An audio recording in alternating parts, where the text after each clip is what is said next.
truth is the most convincing story that maps onto reality, and that's why the central narrative is falling apart. Right now in the United States, people should not be walking around with masks. We must see the central narrative for the fiction that it is. We are Americans. While elections are sometimes messy, this was a secure election. The founders began the fight for human liberty and self-governance, and it's up to us to finish the job. I'll tell you what, we are in a truth emergency right now. This is the end game.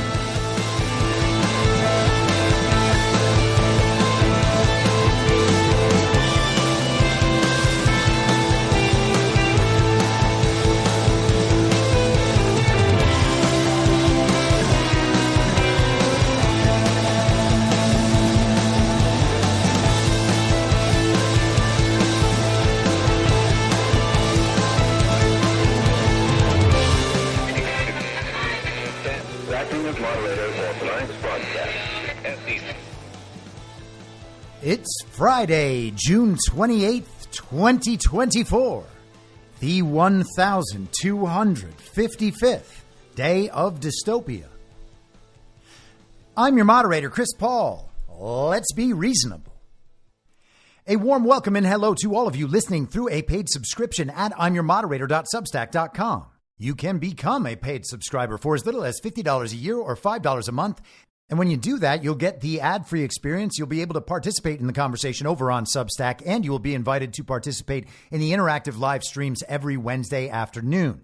And if you can't or you simply don't want to, continue listening to the podcast for free on a wide variety of podcast platforms. And of course, Rumble, all I ask is that you share it with your friends. You can find the links to the podcast, the writing, the social media, and the merch site by visiting linktree.com/I'mYourModerator. Anyone who understands the roller coaster we've been on these past few years knows we haven't reached the end yet, and there may still be hard times to come. And as we add $1 trillion to the national debt every 100 days, we could be headed for some shaky financial times. If you're like me, you're figuring out how to diversify and make sure some seeds are planted for whatever may come. And that's one of the many reasons I think Bitcoin is part of our future. But it's not only about money. Bitcoin looks to be a critical part of the next generation of technology, communications, energy, verification, and even national defense. I'd encourage everyone to do their research and do it now. And if you're convinced of the likelihood that Bitcoin is an essential part of our future, then you'll need an on-ramp. I recommend River. River empowers you to grow your portfolio without any unwanted surprises and eliminates third-party custodians, putting you in control of your assets. Open an account with no minimum purchase requirement. You can get your Bitcoin journey started with just $1. Visit partner.river.com/reasonable to create your River account today. That's partner.river.com/reasonable. Now, I know that many of you out there understand the need to diversify assets, or maybe you're looking to protect your retirement savings, but you're not quite there yet on Bitcoin. And you feel better about precious metals? I get that too. I think going in multiple directions is wise, and I do that myself. And when it comes to buying precious metals, you want to be working with a good company. And that's why I've partnered with Goldco. Goldco is a 6-time Inc. 5000 winner, 2022 Company of the Year, and they've helped people like you and me place over $2 billion in gold and silver. And I have gotten silver from Goldco. And right now they're offering my supporters up to $10,000 in bonus silver while supplies last. Don't pass this offer up. Go to reasonablegold.com now. This is your opportunity to protect you and your family from an out-of-control government before it's too late. So don't wait a second longer. Take action today. Click on the link in the podcast notes or go to reasonablegold.com now and get your free gold kit, your free IRA kit. You'll be glad you did. All right, so what a day we are having in the world of political news. Has everything now changed? Has this totally upended the presidential race? No, it sure hasn't. But that is not to say that there hasn't been a major shift. Last night, the first debate was all about catharsis, and that's true for many Trump supporters the same way it is for all of those standard issue villagers on the Uniparty left who've been holding on for dear life and have finally decided to let go of one of the critical falsehoods that has guided their lives over now many years. And we will get there in a little bit, but I want to begin with the 3 Supreme Court decisions that have been released today, and let's go to the New York Times for the official story about all 3, and we'll start here. Supreme Court upholds ban on sleeping outdoors in homelessness case, and we talked about this at some length on Monday. The Supreme Court on Friday upheld an Oregon city's laws aimed at banning homeless residents from sleeping outdoors, saying they did not violate the Constitution's prohibition on cruel and unusual punishment. The ruling, by a 6-3 majority, split along ideological lines, with Justice Neil Gorsuch writing for the majority. The laws enacted in Grants Pass, Oregon, penalize sleeping and camping in public places, including sidewalks, streets, and city parks. The conservative supermajority held that the city's enforcement of general laws aimed at regulating camping on public property did not constitute cruel and unusual punishment as laid out in the Eighth Amendment. The decision is likely to reverberate beyond Oregon, altering how cities and states in the West police homelessness. And of course, the point here is that the goal was to make sure cities and states in the West could not police homelessness. And then beyond that comes the understanding that the people who they want to be able to have living on the street are not American citizens who, through a series of unfortunate events in their lives, end up without housing. Which is not to say that's not a problem, and not to say we can't be sensitive to that problem, but the scale of the problem they're talking about can only happen as a result of a policy that includes bringing large numbers of people to places they would never end up on their own. And how does that happen? Well, as a result of the ongoing slave trade at our southern border. They are importing, quote unquote, migrant workers into these cities. That is what is causing the problem. They were attempting to create a standard through the courts that they could not create through legislation because no one wants it. And the situation they were trying to create is one where cities could do nothing to prevent homelessness. And if there was a homelessness problem, they would be forced to build public housing. It's not to house Americans who fell on bad times. The Supreme Court agreed to intervene after an unusual coalition urged the justices to consider the case.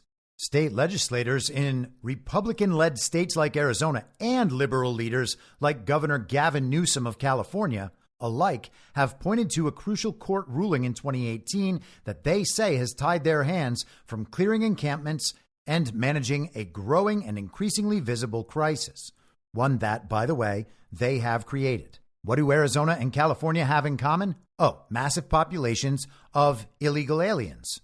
And it's worth noting how strange it is that the New York Times is calling Arizona a Republican-led state when we are told Katie Hobbs is their governor and Chris Mays is really their attorney general. I thought Arizona was a blue state, or at least a purple state. It's not a red state, is it? The decision by the U.S. Court of Appeals for the Ninth Circuit, which covers Western states, first declared it cruel and unusual punishment for cities and states to penalize someone for sleeping outdoors if no shelter beds were available. In California alone, an estimated 171,000 people are homeless, or nearly 1/3 of the country's homeless population. There are now 40,000 more people who are homeless in the state than there were 6 years ago. And tents and encampments are common in many parts of the state. And 6 years ago, they passed a hugely expensive proposition called Proposition HHH that intended to spend $140,000 per unit for 10,000 units of homeless housing. Over the next couple of years, the cost skyrocketed, increased 5 times over, $700,000 per unit for homeless housing. You could buy a homeless person an estate in small town America for that, but that's no way to treat the homeless. And besides, that money wasn't to solve a problem. That money was for graft. People needed to be paid off to get around all the regulations California put in place, just for starters. The dispute arose from Grants Pass, a town of about 40,000 people in the foothills of southern Oregon. After residents complained of people sleeping in alleyways and property damage downtown, city leaders enforced a series of local ordinances that banned sleeping in public places. The town had no homeless shelter, aside from one run by a religious organization that required, among other rules, attendance at Christian services. A group of homeless residents sued the city, challenging the ordinances and contending that the local laws essentially criminalized homelessness. The laws, although civil penalties, could eventually lead to jail time, they said. Oh, is that so? Civil penalties could end up with the state's use of force? State-sanctioned violence? The confiscation of property? How could it be? Forget that. There are parking tickets to pay. A federal judge temporarily sided with the homeless plaintiffs, finding the city had no shelter that met the requirement from the 2018 decision. A divided three-judge panel of the U.S. Circuit Court of Appeals for the Ninth Circuit upheld the lower court, and the city appealed, asking the Supreme Court to weigh in. In grants past, tents and temporary camps continued to line many of the city's public parks, a particular point of tension for residents of a city reliant on tourism dollars. What? Local law enforcement officials enforced property ordinances, but said they could do little else to clear tents from the parks. And just to backtrack for a second, you have to love that they have a shelter. It just requires people attending Christian church services, so that's not good enough.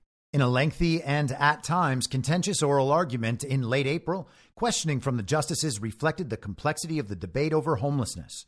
They wrestled with what lines could be drawn to regulate homelessness and, crucially, who should make those rules. Chief Justice John Roberts appeared to encapsulate the views of the conservative wing, suggesting that the matter was an issue best resolved by lawmakers and cities and states themselves. Why would you think that these 9 people are the best people to judge and weigh those policy judgments? He said. Justice Elena Kagan, for her part, summed up the stance of the court's liberal justices, forcefully questioning the city's argument that homelessness was not a state of being and was therefore not protected by the Constitution. Could you criminalize the status of homelessness? Justice Elena Kagan asked a lawyer for the city. Well, I don't think that homelessness is a status like drug addiction, the lawyer responded. Homelessness is a status, Justice Kagan replied. It's the status of not having a home. Oregon Live quotes from the dissent. In a strongly worded dissent, Justice Sonia Sotomayor called sleep a, quote, biological necessity, not a crime, end quote, and said the city's laws punish people with no access to shelter for the status of being homeless. Well, is being an illegal alien a crime? That is unconscionable and unconstitutional, she wrote, joined by Justices Elena Kagan and Ketanji Brown Jackson, who, by the way, is herself the product of something unconstitutional. She was nominated by an illegitimate president. When is she going to admit that and vacate her position? It is possible to acknowledge and balance the issues facing local governments, the humanity and dignity of homeless people, and our constitutional principles, Sotomayor wrote. Instead, the majority focuses almost exclusively on the needs of local governments and leaves the most vulnerable in our society with an impossible choice. Either stay awake or be arrested. Yeah, sure, commies. Stay woke. Now, 2 years ago, at the end of the Supreme Court's 2022 session, as they released their opinions, one of which was the Dobbs decision that overturned Roe v. Wade and sent abortion back to the states, the court also handed down a decision in West Virginia v. EPA, and that decision reaffirmed the major questions doctrine, which means that for any issue of major political or economic significance, for an agency to act, they must have clear and explicit congressional authorization. This limits the Congress's ability to shift policymaking to unaccountable, unelected bureaucrats within the federal administrative state. If Congress wants rules and regulations in place, they should put them there themselves and have every single member accountable to voters through real and legitimate elections before they go forward with those types of decisions. Rather than actually legislating, our Congress simply passes spending bills and then delegates all its authority to whatever political hacks are put in place in and around the federal bureaucracy by whatever Uniparty president they stole the last election for, while, by the way, making it virtually impossible to remove those people from their positions. And that was a major blow to the deep state back then in 2022. That is one of the tools needed to begin to chip away at and tear down the unelected, unaccountable administrative state. Then we had another decision along those lines just yesterday when the court handed down SEC v. Jarkisi, where the court ruled as unconstitutional the in-house tribunal at the SEC and a range of other federal agencies.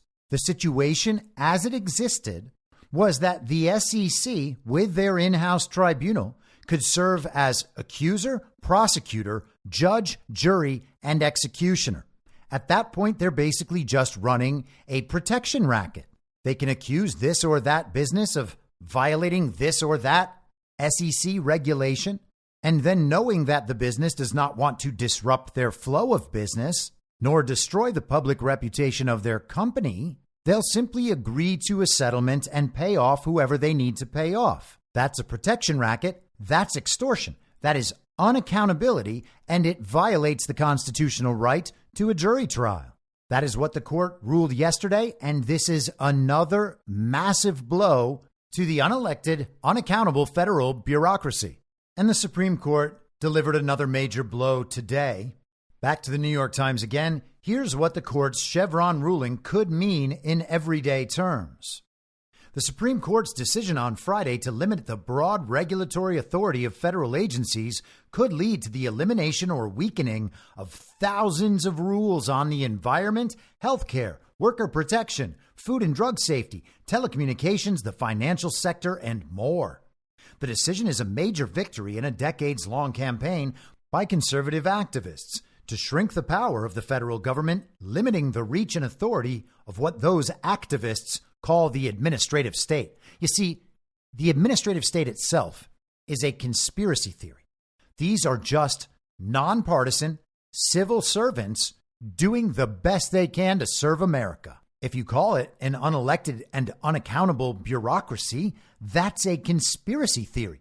Now, sure, they're not elected and they're not accountable and they are a bureaucracy, but it's a conspiracy theory nonetheless because they're not bad, they're good. So if you end up thinking they're bad, it can only be as the result of misinformation, which is what makes it a conspiracy theory. Yes, you have formed a logical conclusion, but nonetheless, you've been misled. The only approved position to take is that the unelected, unaccountable bureaucracy is great.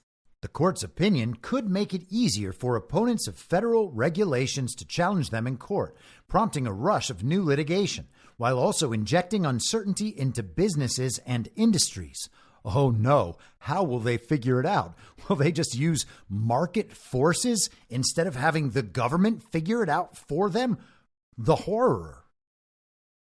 If Americans are worried about their drinking water, their health, their retirement account, discrimination on the job, if they fly on a plane, drive a car, if they go outside and breathe the air, all of these day-to-day activities are run through a massive universe of federal agency regulations, says Lisa Heinzerling, an expert in administrative law at Georgetown University. And this decision now means that more of those regulations could be struck down by the courts. Hey, Lisa, what you just described is a dystopian, technocratic, communist horror state. You just said everything anyone does is regulated by the federal government, and you think it's a good thing, and you are bemoaning the potential loss of regulations that could be struck down by the courts. And this is actually more acceptable to them than what should happen and hopefully ultimately will happen, which is just all the regulations will be removed because all of them suffer from these same problems. They're more than happy to wait and bide their time as each and every tiny regulation wends its way through the court process, hopefully over hurdle after hurdle of lawfare, never actually getting resolved. That's how these people operate. And by these people, of course, I'm talking about Uniparty communists. The decision effectively ends a legal precedent known as Chevron deference after a 1984 Supreme Court ruling that holds that when Congress passes a law that lacks specificity, courts must give wide leeway to decisions made by the federal agencies charged with implementing that law. So you see that? Courts can't rule what the agencies do unconstitutional because Congress created a big enough loophole for the agencies to do a variety of unconstitutional things with absolutely no recourse, thus nullifying the judicial branch's role as a check on legislative power. And was that based on some constitutional amendment? No, it wasn't. It was just based on court precedent, as is most of how our government operates now. Back to the Times. The theory was that scientists, economists, and other specialists at the agencies have more expertise than judges in determining regulations and that the executive branch is also more accountable to voters. But of course, that only works when we have real, legitimate elections, and we don't have that. Not only that, if no one can actually remove the administrative state, including presidents, then there is no direct accountability for them whatsoever. Since then, 1984, thousands of legal decisions have relied on the Chevron doctrine when challenges have been made to regulations stemming from laws like the 1938 Fair Labor Standards Act, the 1970 Clean Air Act, the 2010 Affordable Care Act, and others. Gosh, I hope we don't lose those. In writing laws, Congress has frequently used open-ended directives, such as, quote, ensuring the rule is in the public interest, end quote, leaving it to agency experts to write the rules to limit toxic smog, ensure health plans cover basic medical services, ensure the safety of drugs and cosmetics, and protect consumers from risky corporate financial behavior. And oh, what a bang-up job they're doing. Oh, nanny state, please protect us. You do such a good job. I love it when you protect us. But that gave too much power to unelected government officials, according to conservatives, who ran a coordinated multi-year campaign to end the Chevron doctrine. And you're not allowed to do that. You're not allowed to make elections about abortion for 50 years in a row, that sort of thing. You're not allowed to actually push your principles and your position if it might convince someone else. That's what makes your principle and your position a conspiracy theory. People might be misled into making the wrong choices. Man, the Supreme Court better keep censorship in place or more people might find out about this stuff. They believe the courts, not administrative agencies, should have the power to interpret statutes. Oh, you mean like the Constitution says? The effort was led by Republican attorneys general, conservative legal activists and their funders, several with ties to large corporations, and supporters of former President Donald J. Trump.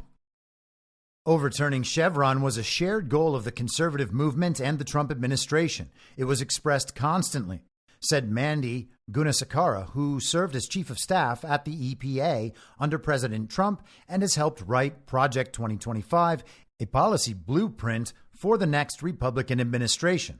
It creates a massive opportunity for these regulations to be challenged, and it could galvanize additional momentum toward reining in the administrative state writ large if the administration changes in November. Still, Jonathan Berry, who served as a senior Labor Department official under Mr. Trump, noted that overturning the Chevron doctrine itself, quote, doesn't immediately blow anything up, end quote. Rather, Mr. Berry said the fate of the regulations will be determined by what happens when they start moving through the courts without the protection of Chevron. The mystery, he said, is exactly how much of this stuff goes down. Now, the Times then goes through some examples on how things might change at the EPA, at labor agencies, at the Food and Drug Administration, and in healthcare regulation. And I encourage you to go check out the article if you want to go through all those. I'm just going to do the last part, which is Treasury and the Internal Revenue Service. The Treasury Department and the Internal Revenue Service both have broad mandates to interpret legislation when they write the rules and regulations and enforce the tax code. And guess what? Virtually all of that is based on court precedent.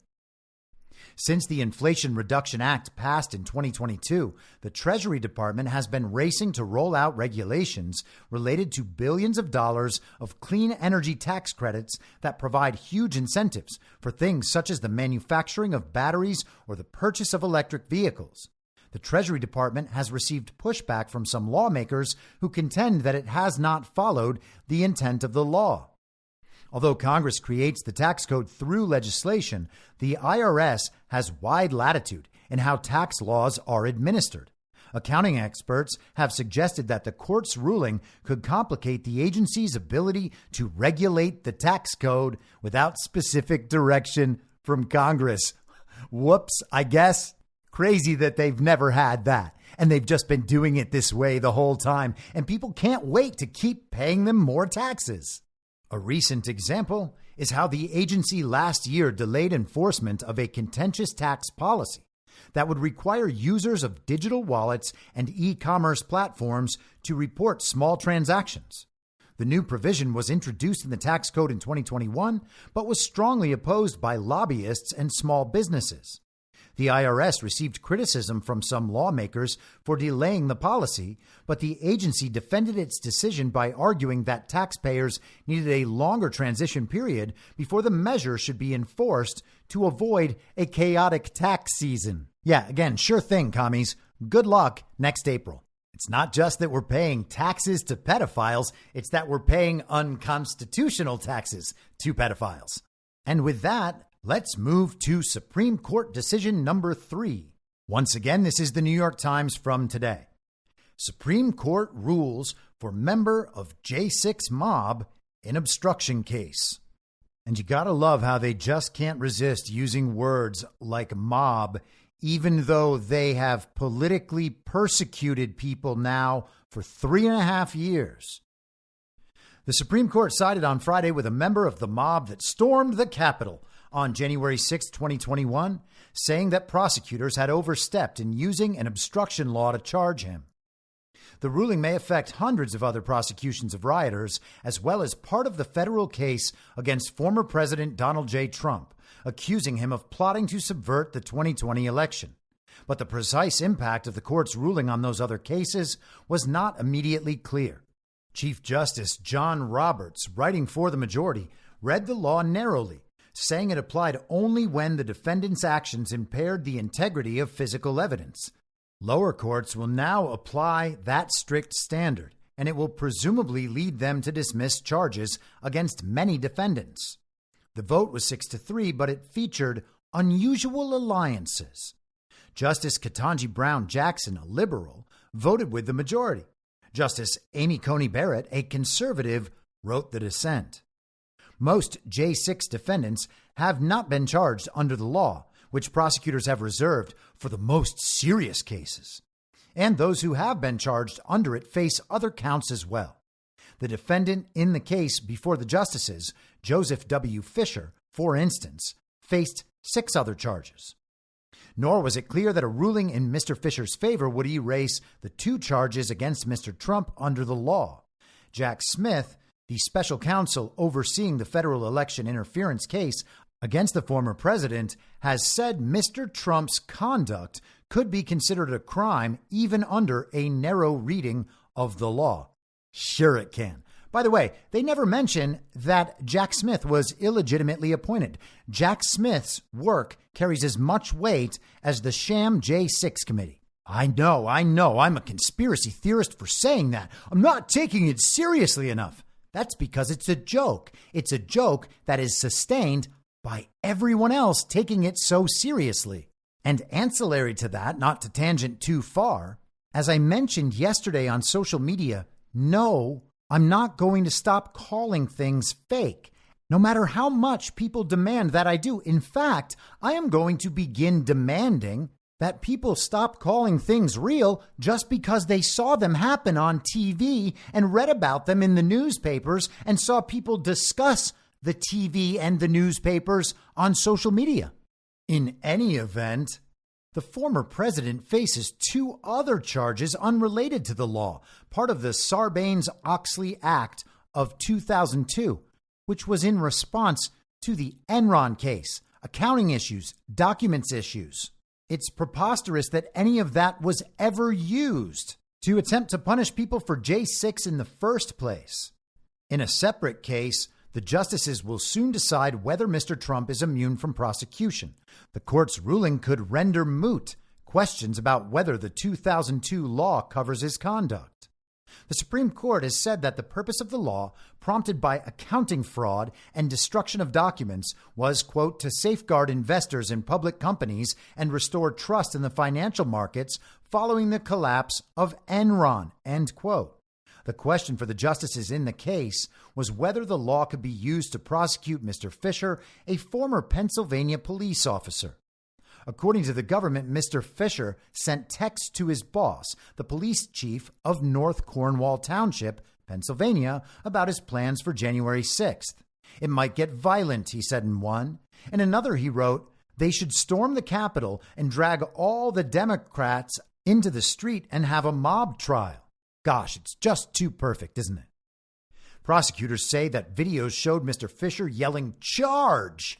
before pushing through the crowd and entering the Capitol around 3:24 p.m. on January 6th. He used a vulgar term to berate police officers, prosecutors said, and crashed into a line of them. He was, the government's brief said, quote, forcibly removed about 4 minutes after entering. Once again, the horror. Good God, man, how could you? Mr. Fisher's lawyers, by contrast, stressed that he had attended the rally on the Ellipse, but was not part of the initial assault. Oh, man. I can't believe we're still reading words like this. When the crowd breached the Capitol, Mr. Fisher was in Maryland, not in Washington, D.C. His lawyers wrote in their brief, he returned after Congress had recessed. Gosh, he must have disturbed and obstructed their proceedings so hard from Maryland. His earlier Facebook posts about violence, when read in context, refer to his belief that Antifa planned to disrupt the rally. They continued, he had yelled, "Charge!" In obvious jest, they added, in disrupting the certification of Joseph R. Biden Jr.'s electoral victory, prosecutors said. Mr. Fisher had obstructed an official proceeding in violation of the 2002 law, which was principally concerned with the destruction of evidence. So unless someone passed him Nancy Pelosi's laptop, it probably doesn't apply. And by the way, where is Nancy Pelosi's laptop? And perhaps now might be a good time to refresh our memories about a narrative principle called Chekhov's gun, which essentially states, and this is according to Wikipedia, but you can just search for Chekhov's gun and find this anywhere, that every element in a story must be necessary and irrelevant elements should be removed. For example, if a writer features a gun in a story, then there must be a reason for it, such as it being fired sometime later in the plot. All elements must eventually come into play at some point in the story. And this was expressed in a few ways, but the way I first heard it expressed was in this quote, if in the first act you have hung a pistol on the wall, then in the following one it should be fired. Otherwise, don't put it there. So I ask once again, what happened to Nancy Pelosi's laptop? Maybe we can replace Chekhov's gun with Pelosi's laptop. But back to the New York Times and their discussion of the destruction of evidence, the basis for that 2002 law. Indeed, at least part of what the law meant to accomplish was to address a gap in the federal criminal code. It had been a crime to persuade others to destroy records relative to an investigation or official proceeding, but not to do so oneself. The law sought to close that gap. You think that might come back into play with Hillary Clinton's emails at some point? So we've got Chekhov's gun, Pelosi's laptop, and Hillary's emails. And I know, commies, I know, but her emails. It did that in a two-part provision. The first part made it a crime to corruptly alter, destroy, or conceal evidence to frustrate official proceedings. The second part, at issue in Mr. Fisher's case, makes it a crime otherwise to corruptly obstruct, influence, or impede any official proceeding. The heart of the case is at the pivot from the first part to the second. The ordinary meaning of otherwise, prosecutors said, is in a different manner. That means, they said, that the obstruction of official proceedings need not involve the destruction of evidence. The second part, they say, is a broad catch-all. Mr. Fisher's lawyers countered that the first part must inform and limit the second one, meaning that the obstruction of official proceedings must be linked to the destruction of evidence. They would read otherwise as similarly. The U.S. Court of Appeals for the District of Columbia Circuit disagreed with Judge Florence Pan, writing that any discrepancy between Congress's primary purpose in amending the law and the broad language that Congress chose to include must be resolved, quote, in favor of the plain meaning of the text, end quote.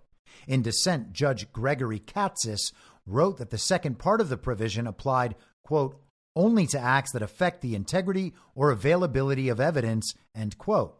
The government's interpretation, he wrote, would sweep in advocacy, lobbying, and protest, common mechanisms by which citizens attempt to influence official proceedings.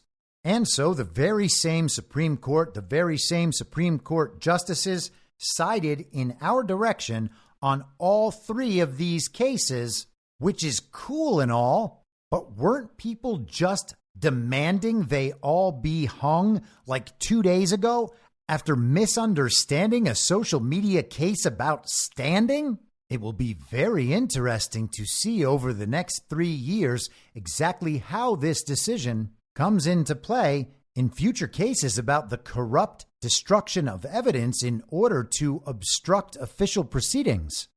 All right, so the Supreme Court has delayed the release of the rest of this session's decisions until next week. People will be focused on this Trump immunity decision and on social media censorship, but we should all be pleased about the decisions they've made over the last couple of days that lay the groundwork for the dismantling of the administrative state. That is a major part of draining the swamp. And it's pretty clear that absolutely none of this would have happened if anyone other than Donald Trump had been president. All right, so let's get to the debate from last night. Probably the biggest television event that we've seen in America outside of Super Bowl in years and years. Over the last decade, and especially, if I recall, around the time that the Game of Thrones television series ended on HBO, we had all sorts of articles bemoaning the loss of our monoculture. As popular culture became fragmented, millions of different options, each person just kind of doing their own thing, because the social media app they were addicted to would be catering everything they saw. What a difference, people worried, from the way it used to be, where everyone would watch the exact same thing the night before and then gather around the water cooler to express their opinions about it. I have talked many times over the last few years about how the regime and the propaganda media need to get everybody back on the same page. They need everyone thinking the same thing at the same time.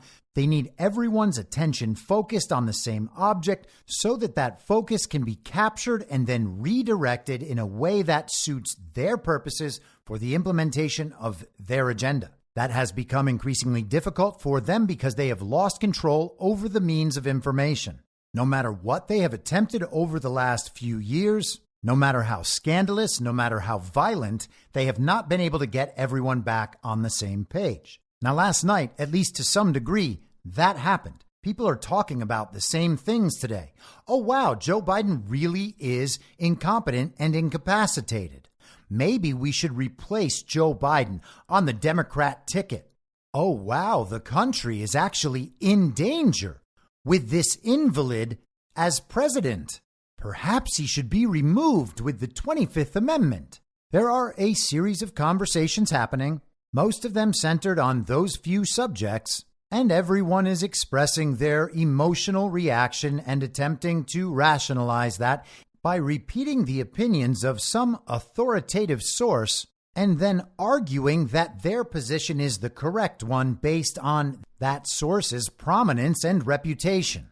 But that was probably as many people as they've had on the same page in a very long time. Is it going to work for them? Well, no, not a chance.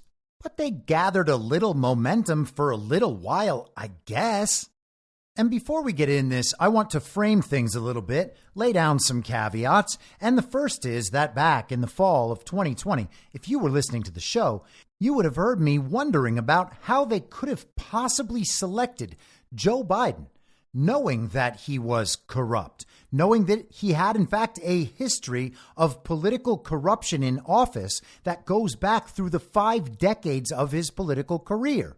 He was mentored for 30 years in politics by a Klansman. His wife, his daughter, and his 2 sons were in a car accident that killed his wife and daughter, and Joe used the opportunity for a photo op as he was sworn into office at his son's hospital bedside. Joe then married his kid's babysitter, and with her he had one other daughter, Ashley. Now, Beau Biden died in 2015, and Joe Biden can't stop pretending that Beau died as a result of his exposure to burn pits in Iraq. The fake president mentioned that on television in the debate twice last night. We have, of course, spent more than ample time on Hunter Biden, and it may well turn out that Hunter Biden is a government informant, so people should stay open to that. But otherwise, Hunter is simply the degenerate son and bagman of a corrupt old fool who leads a political mafia family. Everyone knows about the drugs and hookers, but there is also overwhelming evidence of actual political corruption by Joe Biden on that laptop. There is potentially evidence of espionage related to the documents that were in Joe Biden's garage. And maybe my favorite part of the laptop was when Hunter was texting his brother's widow, who he then entered a relationship with, a sexual relationship. He tried to have one with her sister, by the way, as well. But Hunter was texting her, making sure that she wouldn't believe claims that Hunter Biden was responsible for people being burnt alive in Donetsk, which is that region of Ukraine that is just now Russia. Connections to metabiotas, biological weapons research, corrupt energy deals, basically influencing American government policy while selling out our interests to our adversaries, all to complete the work of his father's political mafia family. Then you have the very sad case of Ashley Biden, whose diary was published in 2020 before the election, and people pretended it was not real, that it itself was a conspiracy theory, and that nothing on it should be believed. In the diary, Ashley describes her drug addiction and sex addiction. She talks about, as a child, having taken showers with Joe Biden that she refers to as probably inappropriate. She also describes physically beating a certain part of herself to cover up the sound of her parents having sex. This is Joe Biden and the Biden family, and all of this could be known by anyone with a virtually insignificant amount of research. A couple hours would get you there without question. But no one did it, and they pretended it was the right moral thing to do. Why? Because they knew that Donald Trump was so bad. How did they know that? Did they do research there too? No, they sure didn't. They just listened to the television. And I get it. People were brainwashed. I was one of those people during the first Trump election. The point is not to judge people about what they believed in the past. The point is to understand that we could have known the truth long before we did, and there are consequences to our neglect. The responsibility falls on all of us for that. Of course, myself included, which is why I do this show, because I am so familiar with the thought process and these arguments. All of this information was available in 2020. The corrupt business deals in Delaware. Joe Biden was in office for 50 years so he could write law on behalf of the corporations based in Delaware. His history with racial issues is no secret. He was mentored in politics for 30 years by a Klansman, Robert Byrd, who was a Grand Kleagle and exalted Cyclops of the KKK. People claim that Robert Byrd denounced the KKK and his former belief system, but that's not really true. He just said that a young white man should not join the Klan if he wants a future in politics. because it's the sort of thing that they might hold against you. Joe Biden brags about writing the crime bills, and he says if you don't vote for him, you ain't black. And then he taps old Jim Clyburn down in South Carolina to turn on the election fraud apparatus so he can go from a pathetic afterthought to the leader with all the momentum in the 2020 Democrat primary race. All of the information was available, so how did something like that happen? Well, the process must be rigged, and of course the process is rigged. But with a rigged process, why in the world would you ever choose that guy? Why would you choose if you were Barack Obama, for instance, and in charge of these sorts of things? And of course, the chain of command goes much higher than Barack Obama. Barack Obama is essentially a mid-level manager who the people more powerful than him believes still has the attention and confidence of the American public. But let's just refer to Obama in this example. If you were Barack Obama and you were deciding what to do in that situation, why in the world would you choose Joe Biden? Well, it's possible that Barack Obama was already hemmed in a game theory sense by that point in 2019 or 2020. And so there is some chance, at least, that we should recognize Barack Obama may have been forced into making that decision. Whoever would have placed Joe in that position would have then been forced to make Joe the nominee. Possible. Maybe there was some influential group of people who said, you know, this is our best chance of really beating Donald Trump in a very real election, and this guy is probably going to do a hell of a job as president. I mean, maybe that's true. Maybe the most powerful people in the entire world get their election information from CNN, just like your cousin Rick, who can't stop sending you commie memes. But let's go ahead and assume that they probably don't. They're literally the people who decide the outcome of elections, and we're going to even contemplate that they thought Joe Biden had the best chance of winning the election that they themselves are rigging? No, that's not how anything works. Therefore, it didn't happen. So we can rule that out, but we can't totally rule out the idea that Joe Biden was hemmed in by his adversaries, or at least his perceived adversaries. But what seemed most likely to me at the time and what seems most likely now, although now I could imagine a hybrid version where Biden being hemmed in by his adversaries layers on to what I'm about to say. But what I suspected at the time was that Joe Biden would be used as a fall guy. He would be the face of the implementation of this great reset agenda.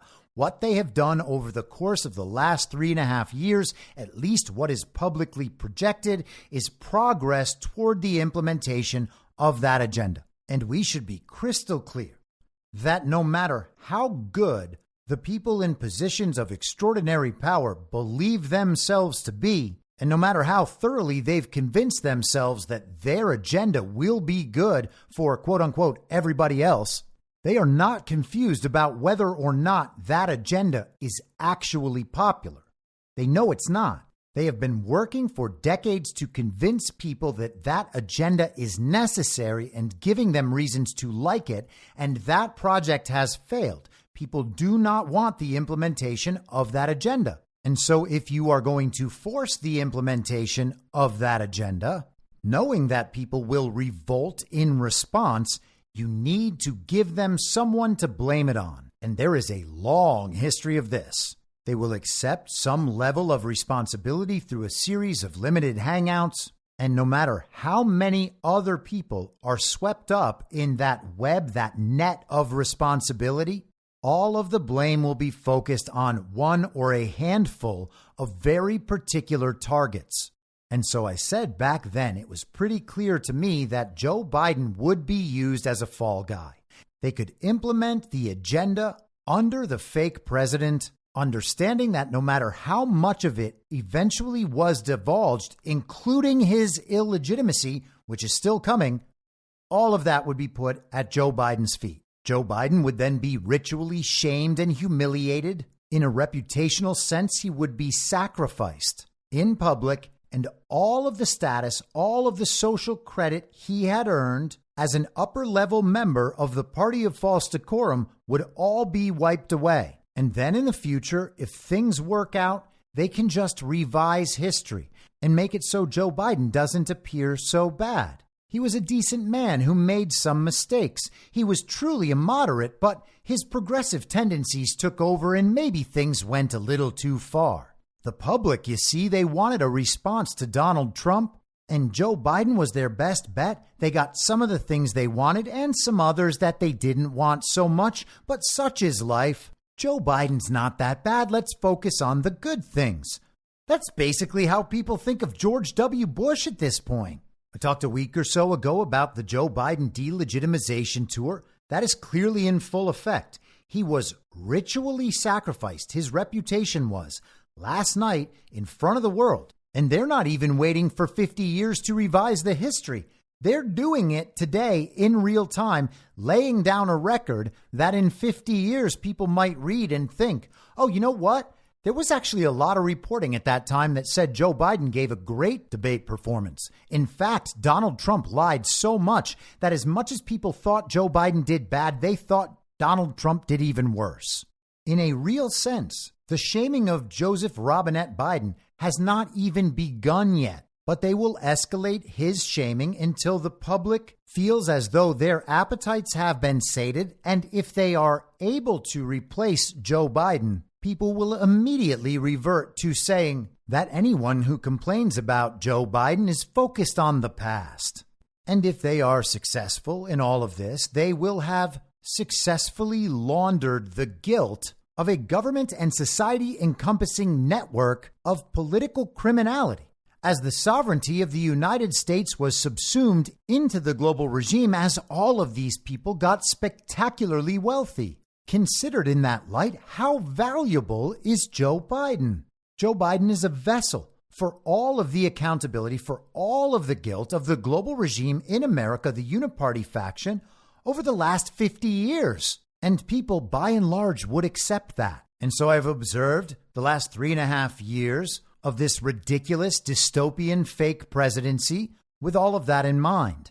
But of course, that's not all, because we also have to include the fact that Joe Biden did not receive 81 million real lawful American votes. And there is absolutely, literally no way in the world that could possibly be proven, which is why it hasn't been proven and why they won't allow anyone to look. Joe Biden is illegitimate. He has been illegitimate the entire time. Donald Trump has known that the entire time and has had evidence of that the entire time. So then we can either assume that Donald Trump just abdicated his duty and allowed that corrupt old fool to become the real president of the United States of America and have control over the American military, or Donald Trump did his sworn constitutional duty as president of the United States of America and put something else in motion. And of course, we have discussed that nonstop for the last 3.5 years. It's also worth mentioning, before we refocus the discussion onto the debate itself, that we cannot and should not assume anyone found out anything new last night. That was not the phenomenon we witnessed. We did not witness people realizing that Joe was really that bad. We witnessed people realizing that everyone else witnesses it too. Because there is no one who pretends to believe that Joe Biden received 81 million real lawful American votes and is a legitimate president, who is not thoroughly incapacitated, who is not forming their beliefs as the result of the effects of the incentive and punishment structure within the party of false decorum. They understand that their reputations are on the line to support certain viewpoints, and that's what they've been doing. And they'll continue to do that until it becomes overabundantly clear that the incentive and punishment structure has reversed itself. No longer will they seem smart and well-informed by saying, no, actually, Joe Biden's in great shape. And no, actually, Joe Biden is in complete control. And no, actually, Joe Biden has done a wonderful job. The social incentives are no longer behind that position, even in polite company with very special liberals who imagine that they are experts because they know what experts to read. What we witnessed last night was all of those people realizing that everyone else knows Joe Biden is incompetent and incapacitated and corrupt. And they might even be smart enough to figure out that everyone else also realizes Trump won by a lot. And when the popular and polite public consensus begins to punish that which it once incentivized, or begins to incentivize that which it once punished, people will change their professed beliefs on a dime. They are not thinking critically. They are not thinking independently. They are repeating slogans handed down to them from the authoritative source. They did not realize that Joe Biden was old and corrupt and senile and feeble and incapacitated and incompetent. They realized that everyone else was certain to know it too. Therefore, the opinion becomes embarrassing to express. And the truth is, though they would never admit it, it's been embarrassing to express for a really, really long time. But they couldn't stop, because then they risk being exiled from the party of false decorum. And if you're exiled from the party of false decorum after you've spent decades trying to climb each rung of the ladder within the party of false decorum, corrupting yourself further on the way, compromising yourself further on the way, you don't want to just look in the mirror one morning and think, wow, I guess I did all that for nothing. That's very scary for a lot of people, but it's also necessary. And the truth is, upon that realization, you won't think I did all this for nothing. You will think all of this brought me to this point where now the rest of my life can be lived for something far better than constantly amending my behavior to please the stupidest and most evil people who have ever walked the earth. And with that feeling comes catharsis. Oh, what a relief. Now we can move forward. Oftentimes, this can be a very productive experience, and it's required in the awakening process. I've gone through it. You've gone through it. Everyone we know and are in regular touch with has gone through some experience of that. And it exists on a spectrum. None of us will ever reach all the way to the end. That's not possible. That is not our goal as humans. Our goal is in the striving. The point is that we continue to awaken and continue to let go of all those things that do not serve us because they are only valuable within the false reality. And so to varying degrees, people had that experience last night. Hopefully some of them make themselves, as I used to call them, redeemable communists. They have supported global communism for years now. They lied about an election everyone watched be stolen in broad daylight for 4 years now. And they did that to reap the rewards within the party of false decorum and within this society that keeps creeping closer to fulfilling the goals of global communism. I hope people take this experience and move in that direction from this experience. It would be glorious. But the problem is, when people aren't ready to let go, all that happens through that experience of catharsis is that some of the pressure is relieved. Their response process can be hijacked and rerouted by the regime, and that's what we're seeing them attempt to do. But of course, the catharsis works both ways. It's not only for standard issue villagers on the Uniparty left and a bunch of deranged commies. It's also for many people who have supported and voted for Donald Trump. All sorts of people pretending that although there were problems with the 2020 election, we do still have to call Joe Biden president and act like he is a legitimate president. Otherwise, who knows what's going to happen with society? There are people who can't get over their personal, emotional feelings about Donald Trump, or they think he's stupid or an egomaniac or can't control himself. He has no idea what he's doing as he rights the ship of the most powerful country in the world after decades, if not centuries, of total corruption. Oh, yeah, guys, he's the stupid one. People who supported and voted for Trump also have their own calculations if they are still in the party of false decorum. The incentive and punishment structure still applies to them. It's just a different set of slogans they're repeating. And we've watched people on quote unquote our side repeat slogans about a whole range of issues. They fall for fake news on quote unquote the right, the same way that their controlled opposition counterparts, standard issue villagers from the Uniparty left, fall for the fake news aired on MSNBC and written in the New York Times. They want to find points of agreement with their controlled opposition counterparts. That's how they qualify themselves to people of similar social status. They'll claim to like Trump's policies, but not his personality, for instance, as if they know Donald Trump, or as if that is an important decision when choosing a president. And I'm not trying to beat anybody up, by the way, but of course we also have the people who understand that Joe Biden is totally illegitimate and that all of this is fake news, who still believe we're going to solve everything by pressing various parts of an iPad screen that's attached to a black box. Or maybe they'll mail their vote in early or go ballot harvest with Scott Pressler. And many of these people know that they've been silencing themselves or falsely representing themselves when they're in those party of false decorum environments. And then, of course, we have a whole set of people who are extraordinarily well-informed and awakened and patriotic, who have been gaslit for years in a row, ready to celebrate the fact that the central narrative now can no longer deny that Joe Biden is incapacitated, incompetent, weak, feeble, and maybe even illegitimate. Now they don't have to feel crazy because everyone else knows it's true too. Everyone has accepted the new official story about Joe Biden. They have gotten everyone back on the same page through the experience of collective catharsis, and they intend to capture that and redirect it in service of the implementation of their agenda. When they can trigger these events that cause people to believe that they are having a moment of emotional significance, then people will become immediately vulnerable to influence. So how do we respond to this? Do we congratulate them for realizing that Joe Biden is incompetent and incapacitated?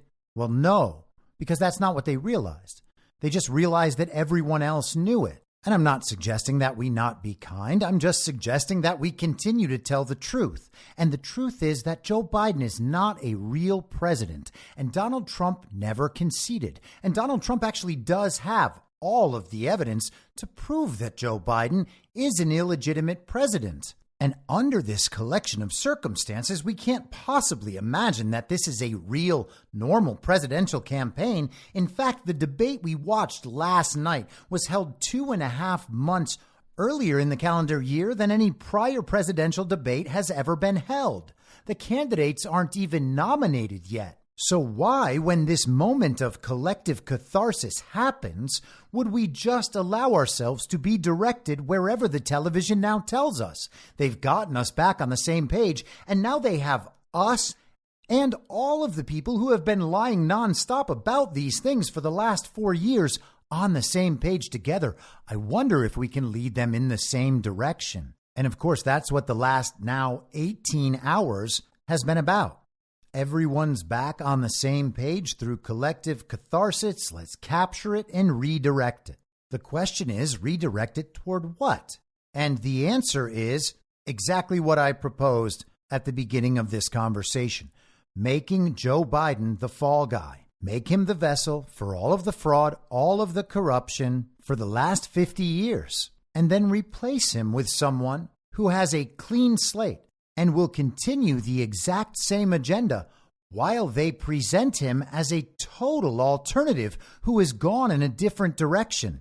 And then Gavin or Hillary or Gretchen Whitmer or Michelle Obama or whoever will just take the baton. I mean, Michelle's already got one, and they'll move forward as the clean slate, ready to take down that dragon, Donald Trump, who, the TV tells us, virtually no one likes, but they do like him better than Joe Biden. And I have discussed that strategy at great length as well. You can go back and listen to the episode called Unacceptable Results, where I discuss this at length. But again, you have to analyze everything, understanding that the elections aren't real. And because they're not real, that means that they are someone's choice. Now, if an election is not real, if we can't rely on the reported results to accurately reflect the will and intent of the voter, then everything hinges on whether or not the people who participated can plausibly believe in the outcome. It's not that they think the outcome is true. It's not even that they think the outcome is likely. It's just that they have some plausible explanation for how that happened so they won't be embarrassed in front of other people. They are, again, responding to incentives and punishments. If an election is not real, if it is not legitimate, then it is only a battle of narratives. And if an election is real and it is legitimate, it is also only a battle of narratives, because the real, legitimate votes would reflect the outcome in the battle of narratives. And so I've suggested many times that the regime understands there is virtually no way to convince the country at this point that Joe Biden could defeat Donald Trump in an election. Even pretending that he was convicted of rape and other felonies has not moved the needle in their direction. In fact, it has made the support behind Donald Trump stronger. It is now the official story about Joe Biden that he is weak, feeble, incompetent, incapacitated, whatever you would like to say. That is now part of the category of things that everyone knows. So if you have control over the system used to steal elections and you are able to dictate outcomes, would you risk absolute chaos and potentially even civil war by stealing the election for Joe Biden over Donald Trump, understanding that no one's going to believe it? Or would you allow Donald Trump to win the presidential election and then make sure to fill up all the seats in the House and the Senate, the governorships around the country, all of the state legislatures, right down to your city councils and your local rural school boards, with Uniparty figures who you knew to be under control and who you knew would do what they were told to subvert Donald Trump's presidency and continue to implement the exact same agenda they were implementing when Joe Biden was in office? I think they might choose the second one and show them what else they've won. Well, Janice, they also get to keep their election fraud apparatus in place. I mean, maybe we can throw them a bone with Larry Hogan, a Democrat who has a little R next to his name. We're going to tell them that Larry Hogan won a Senate seat in deep blue Maryland. And what will that indicate? Oh, it will indicate the power of centrists and moderates. You see, sure, the American voter will choose Donald Trump over Joe Biden, but they don't actually want Donald Trump. They still don't really like Donald Trump. He's just the lesser of two evils. What they really want is a return to normalcy. That's what they voted for when they voted for Biden the first time. And he didn't totally deliver. Maybe he's seen better days, but that was what the American people wanted. And you know what? Because they didn't get it, they still want it. In fact, they want it harder than they've ever wanted anything before. So fine, they gave them Donald Trump and Larry Hogan, the extraordinarily moderate Republican, so moderate that he may as well be a Democrat, one in a state that Democrats have been stealing for generations. My, how shocking. What a result. That result, they believe, will suggest to people that our elections are legitimate. That Donald Trump really did win, no one would have believed otherwise, but that down ballot and in your state and city and local communities, it's all Uniparty, because people wanted centrists and moderates to act as a check on Donald Trump's power, to thwart his worst dictatorial and authoritarian, dare I say, Nazi tendencies. But let's show Janice what else she's won. Well, Janice, with your election fraud apparatus preserved, you can go ahead and make whatever decision you want on every single ballot measure all around the country. Are you in a commie state that puts totally unconstitutional laws on the ballot and then tells everyone they voted for it? Well, with your election fraud apparatus remaining in place, we can be sure to give Janice all of those her little heart desires. Oh, what a day she'll be having, and what an outcome. A win for American moderation. In fact, the election of Donald Trump was actually a vote against Donald Trump in some sense. And how about that? They got everybody back on the same page through an experience of collective catharsis. They captured that attention, that focus, and then they redirected it toward the implementation of their agenda. And look what they've done. They've preserved their election fraud apparatus, and all they need to do is survive another 4 years of Donald Trump with that in place as we move ever closer to 2030. That is their best case scenario. And because people are so desperate for good news, they are willing and maybe even happy to go on that journey. As long as they can remain in the party of false decorum, they will continue responding to the incentive and punishment structure. And they believe, as Biden voters believed in 2020, that after the election, everything will, quote unquote, go back to normal. But no, it won't. And on recognizing this, we can experience our moment of catharsis and be grateful that it has finally come. But then we need to get right back on the path and keep heading toward the truth. And the truth is that these people did not make a mistake. They were not wrong. They were lying. They've been lying the entire time. They are lying in correspondence with an incentive and punishment structure, and will then rationalize all of their beliefs as being based on things entirely outside that incentive and punishment structure, and they will know it while they're doing it. Standard issue villagers on the Uniparty left are being led to say, I think maybe we really should replace Joe Biden. And standard issue villagers on the Uniparty right will say, I'm glad you finally realized that this is who Joe Biden really is. And then they will join together having a fantasy football draft style discussion about who the Democrats should select in the first round of the Joe Biden replacement draft. That should not be the response. Why are we playing these games with these people? They are attempting to negotiate, and we are so desperate and so groveling that we're like, yes, let's compromise. I'm going to figure out which of your terrible communists scares me the most. And then I'll go out expressing that opinion. Oh my goodness, Gavin Newsom, he could really beat Donald Trump if he really connects with college-educated white people, or maybe college students themselves. Wow. Oh gosh, don't choose Michelle Obama. Barack Obama is still extremely popular, and Michelle Obama will get the blacks back on her team. And that race sounds like it might be a nail-biter. Or I don't know, maybe they'll choose Hillary Clinton, and she's got that whole corrupt establishment behind her. But those lonely middle-aged feminist women, they've moved everywhere. Where'd they come from? California. They now represent 60% of the country. Hillary Clinton, she could win. That would be very scary. We had better take this conversation super, super seriously, because nothing can stop what is coming unless they replace Joe Biden with the first trans president or the first woman president. We got thrown a real curveball. This is a total wild card. Who knows what could happen? This could upend the entire direction of this campaign. Except no, it can't, because the campaign's not real. And it's just a battle of narratives. And they don't have control over the means of information, at least not suitable to this task. The people who choose to remain in the party of false decorum did not awaken last night.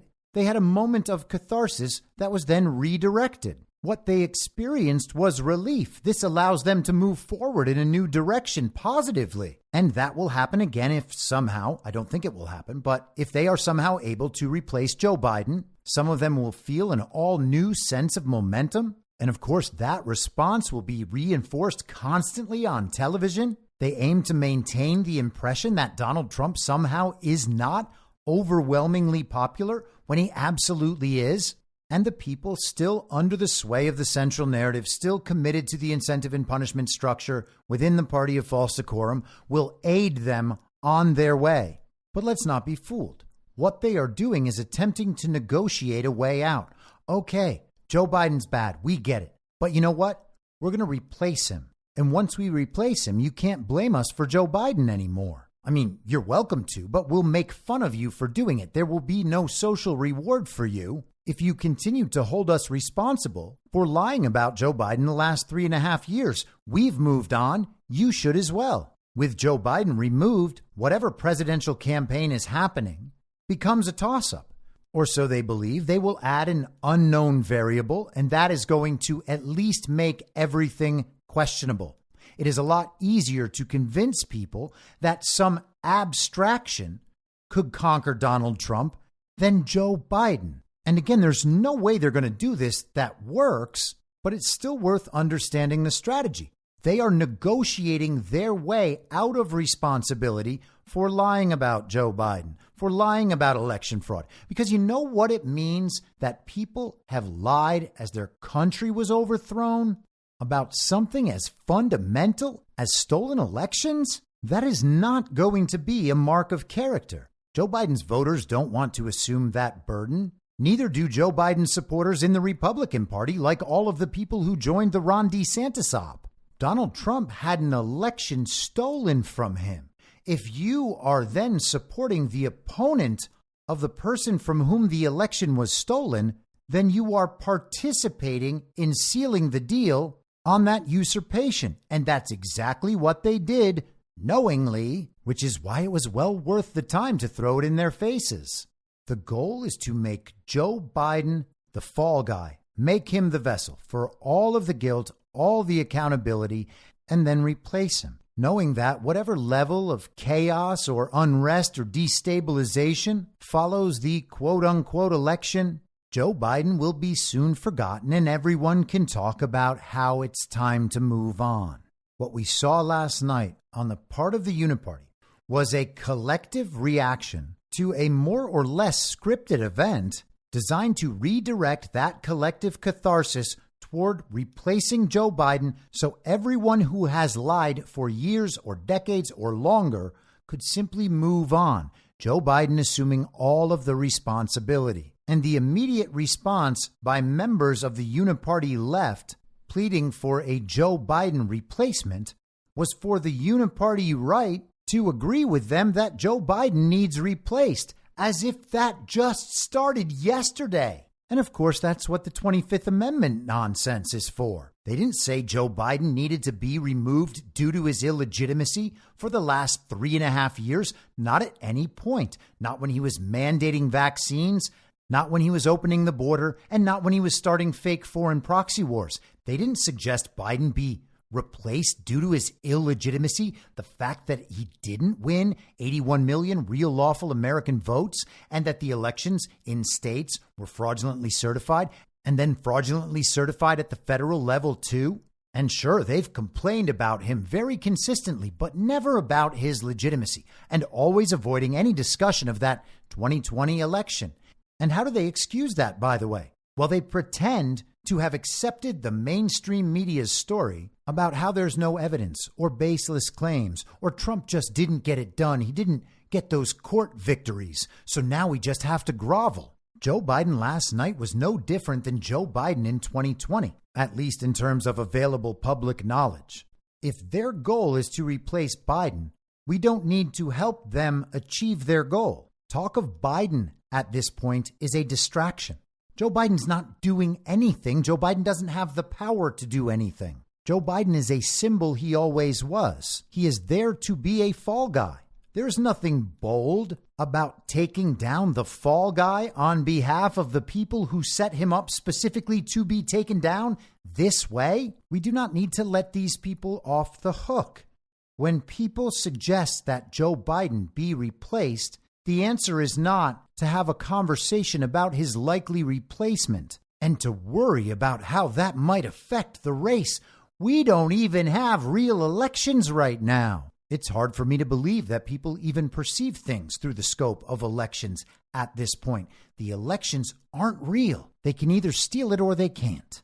The response should be, Joe Biden never received 81 million real lawful American votes and is not a legitimate president. In fact, he's committed treason. So no, the way to get rid of him is not to replace him on a ballot. Sorry, commies.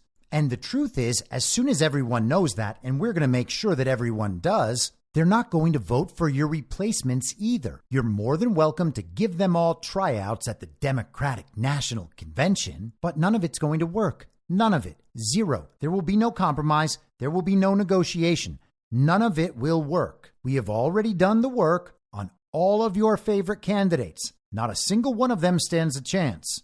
Go ahead and do and try whatever you like, but you are never, ever, ever evading accountability for this one. Never, ever. You're more than welcome to take down Joe Biden, but he's not going to be your fall guy. He's not going to be the vessel for your guilt and responsibility.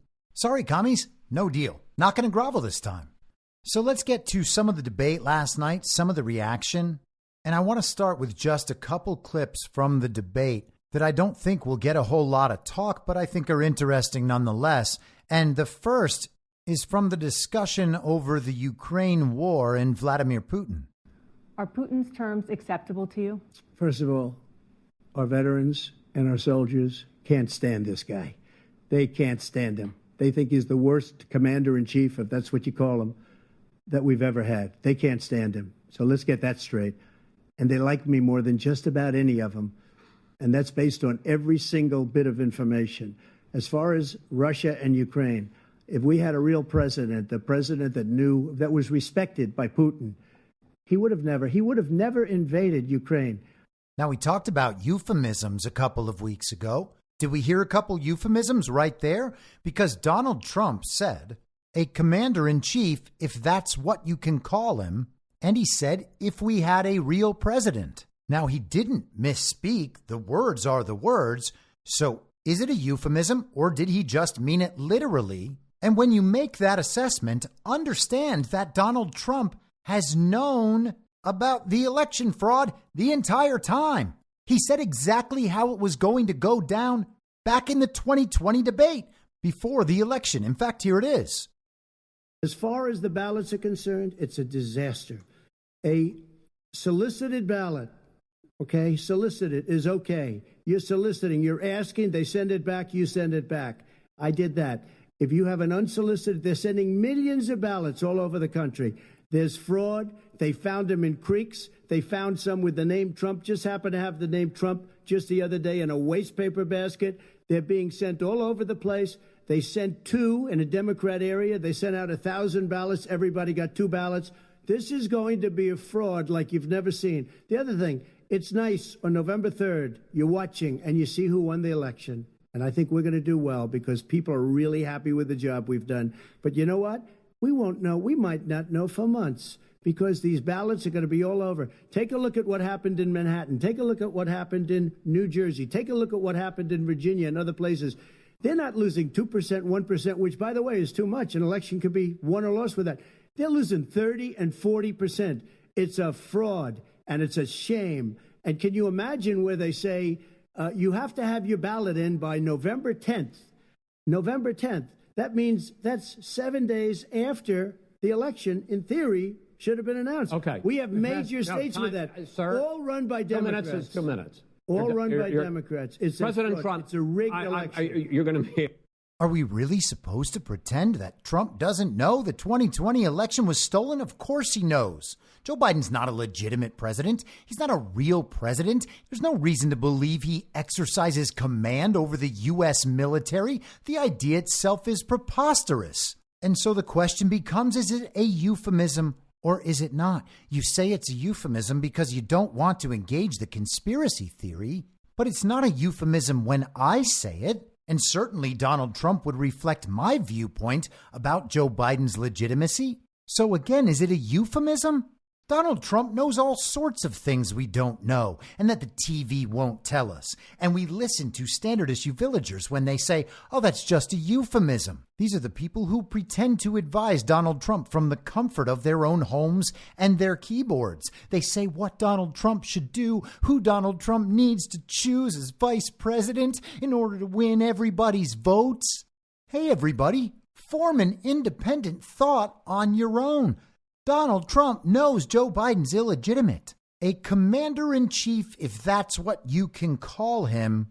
If only we had a real president. I've said it every episode for nearly 4 years now. Joe Biden will never be president. But we have to pretend it's a euphemism. Otherwise, we might look crazy in the eyes of people who have been lying for the last 4 years while the country was overthrown, claiming that this man actually received or because they feel less dishonest, expressing at least some doubt, might have received 81 million real lawful American votes. We have to stop caring whether or not we look crazy in the eyes of these people. Another interesting moment, this came in the context of whether or not Trump would accept the results of the 2024 election. If it's a fair and legal and good election, absolutely. I would have much rather accepted these, but the fraud and everything else was ridiculous. And if you want, we'll have a news conference on it in a week, or we'll have another one of these in a week.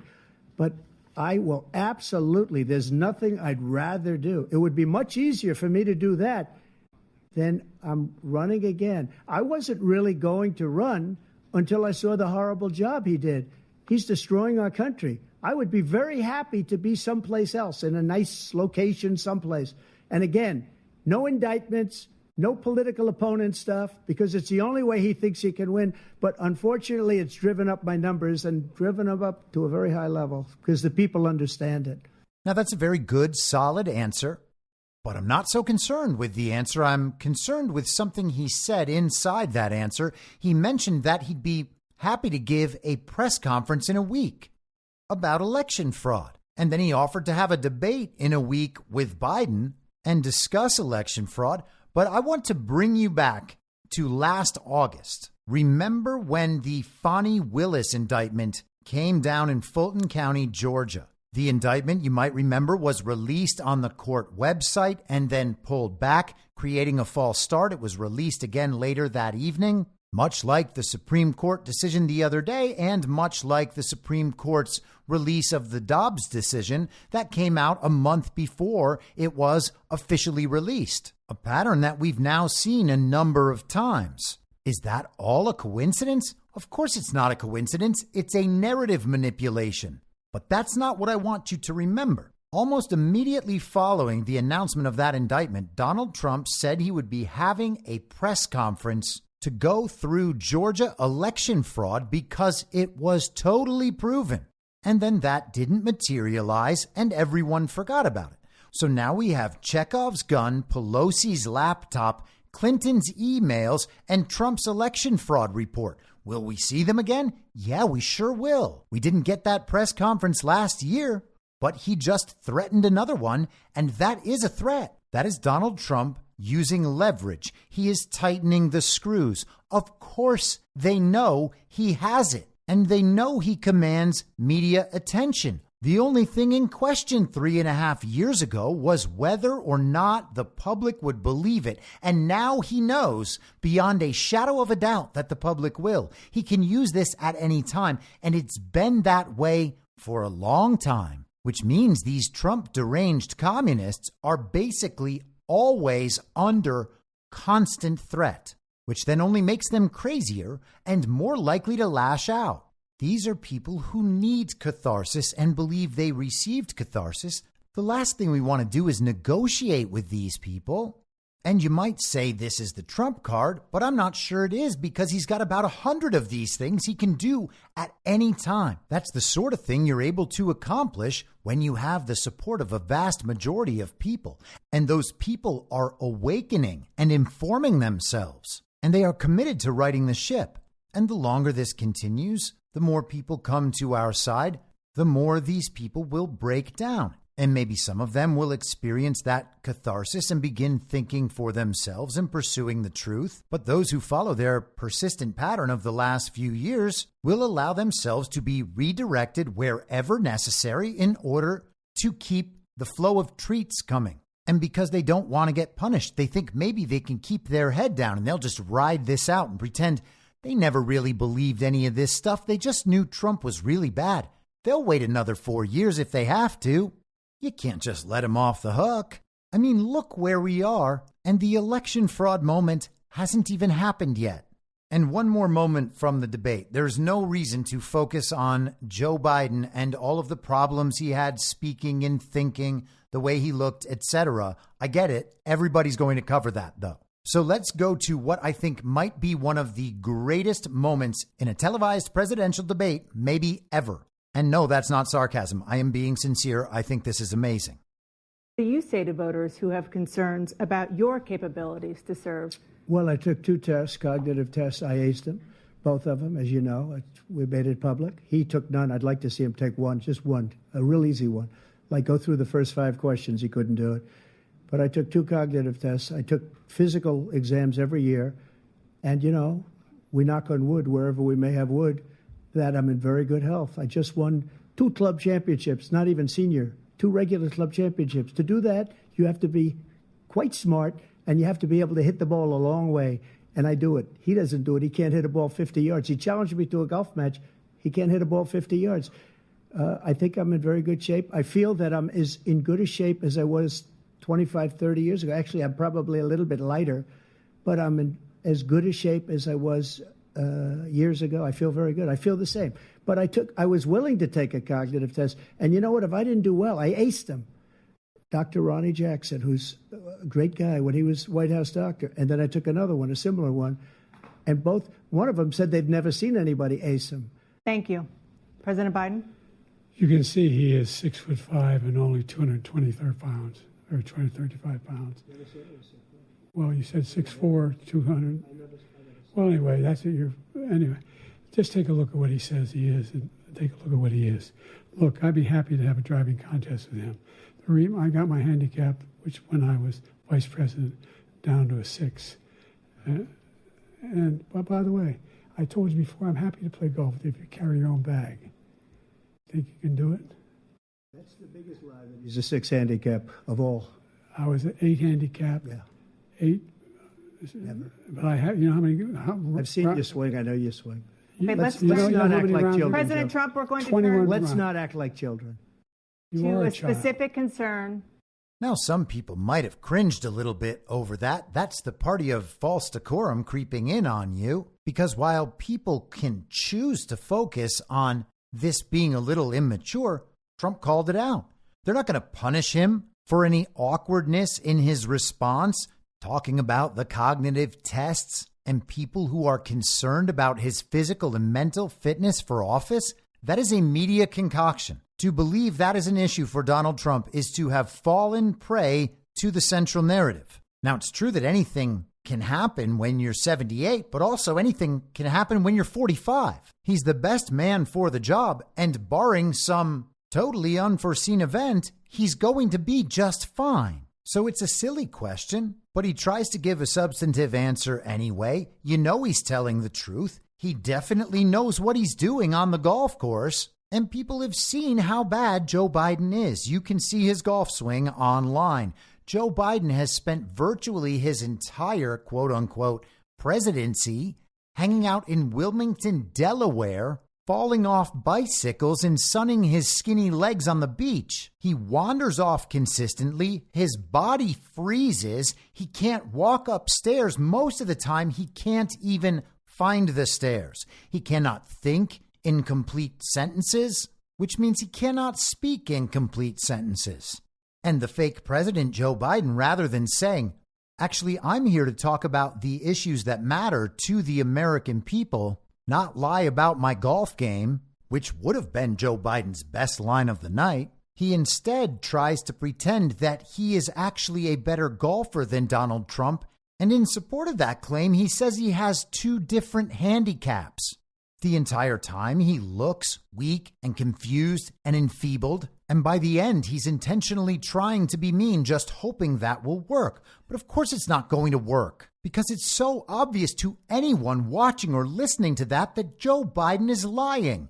Donald Trump answered a strange question in a straightforward and honest manner. It's a question that he should not have to answer as president, because no one sincerely doubts his ability to be president. And then we have the walking avatar of a total inversion within the false reality at the other podium, obviously lying to absolutely everyone. The moment is also strange enough to be remembered.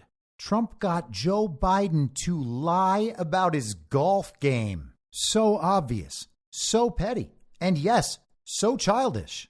Trump says, let's not be children about this. And the fake president responds, you're a child. And so let's get some of the reaction. Con Inc. is pretending to have a freak out, finally understanding that Biden's just not fit for office. Maybe we need the 25th Amendment. Dun, dun, dun. That'll get Joe Biden out of there and then we'll be safe. But wait, Kamala Harris is in there. What do we do about her? Goodness gracious, there's no way we can be safe with Joe Biden and Kamala Harris as president and vice president. What are we ever to do? I hope we can win a real election. And that's when it's worth reminding these people that no one would have believed Joe Biden won 81 million real lawful American votes if they hadn't participated in saying, oh, yes, we Republicans, we agree that Joe Biden defeated Donald Trump. Why did they all do that? I guess we'll never know. But just like the people who publicly and honestly supported Joe Biden rather than pretending to support Donald Trump while supporting Joe Biden, they are attempting to avoid accountability. If Joe Biden is replaced, then Joe Biden is forgotten, and 2020 election fraud is forgotten, which lets them off the hook for supporting the usurpation of this country and then supporting a man whose role was to put the final nail in Donald Trump's coffin. And so, as you might guess, Jenna Ellis was out there leading the charge. Is it an op? Who knows? Let's take it at face value. She was calling for the race to be Newsom and Ron DeSantis, suggesting that what the country really needs is to replace both of these guys. Not just Biden, both of them. She can see that her controlled opposition on the Uniparty left is ready to replace their guy, and she'll be able to receive so much more credit if she agrees and says, you know what? You've negotiated so well on this, and you've been so mature about being honest at the fact that Joe Biden just can't get the job done. You're willing to replace him. You know what? We're going to replace our guy too, just as a sign of good faith. I mean, neither of these guys have been officially nominated by their party yet. We'll get Joe Biden off the Democrat ticket. We'll get Trump off the Republican ticket. Then neither of them are going to be on a ticket at all. We'll just simply replace them with Gavin and Ron, and we'll tell everybody that this is just how it is. Sorry, Trump supporters. I know it's not what you wanted, but here we gave you Trump light. And if you don't accept it, well, we're just going to tell everyone you did anyway, and it won't matter because the elections aren't real. And as we'll see with the response from the Uniparty left media, they are actively engaged in taking down Joe Biden. But they're not shifting to Donald Trump. They're shifting to an undefined abstraction. And this is the problem with the proliferation of the mainstream media polling from, quote unquote, our side, and the celebration of the horse race numbers that do consistently show Donald Trump up, but by 4 or 5 points in states where he is certainly up 30. He's probably up 30 nationwide. It could be more than that. And so every one of those polls that shows him winning 43 to 49 with somehow 18% of people just being strangely undecided or considering a third party candidate when faced with a choice this stark. Now, obviously, RFK Jr. supporters have not woken up, certainly not to election fraud, but at least they're rejecting the establishment a little bit. Maybe they'll come around. But the point is, that to portray Donald Trump as only up by 4 points over Joe Biden is to give Joe Biden a gift. That is a present. And yes, it'll get worse next week, but the media is also engaged from both sides of the Uniparty in affirming the Uniparty left's narrative that Donald Trump did a bad job too. So where Donald Trump is up 43 to 39, maybe after this debate, he goes from up 4 to up 11, and it's 41 to 30. Well, that's still 29% of the population out there that won't commit to either man. And when you swap out Joe Biden for Michelle Obama or Hillary Clinton or Gavin Newsom or Gretchen Whitmer or any of the other choices, you say 5% of the American public rejected the Democrats' choice and have sided with Donald Trump. Now he's got 46%. And the new Democrat immediately has 54% because finally the country has someone they can unite around to exit this dynamic we've had now for all these many years. And hey, if they get this one wrong, like they got the last one wrong, eventually they'll just find a new fall guy, use that person as a vessel for all of their guilt and accountability, and then suggest everyone move on, and they just keep going. We have talked about this dynamic many times in relation to these election scenarios. Narratively speaking, a Trump victory is already undeniable, barring some massive change from something external. And no, putting Trump in prison won't do it. But the idea is to present a very close presidential race so that they can sell the narrative about everything down ballot in states, in cities, all the way down to the local level. You don't like Joe Biden? Fine. They'll get rid of Joe Biden, put someone else in there, and the great replacement is accomplished. The Uniparty right is happy to help keep the perception of Trump's popularity low. And so let's go through a little bit of the media reaction from the Uniparty left. This is MSNBC's Alex Wagner. Was on site in Atlanta. She has been watching the debate in the spin room. Alex, what's the reaction that you've been hearing there? I'm not going to put a fine sheen on it or a spin on it, even though I'm in the spin room, Rachel. There has been a uniformly negative reaction to Biden's performance tonight.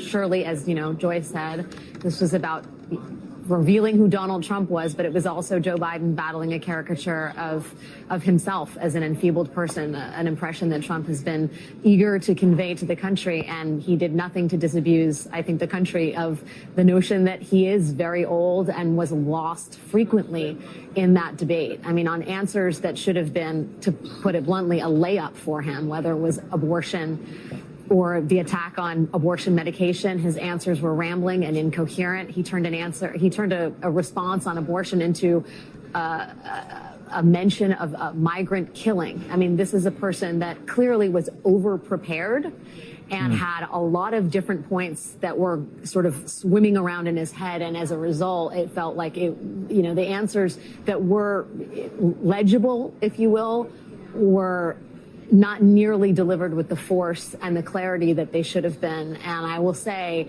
Donald Trump was in some ways the most Trumpy he has been lately, full of lies and misinformation, but it was almost an afterthought. I think the press that I've spoken with and the sort of the focus in this room is just, the Biden campaign wanted this debate. This was their idea. And this is what happened as part of their strategy. It is confounding. We were told earlier this evening that the Biden spin team would be only making brief remarks in the room.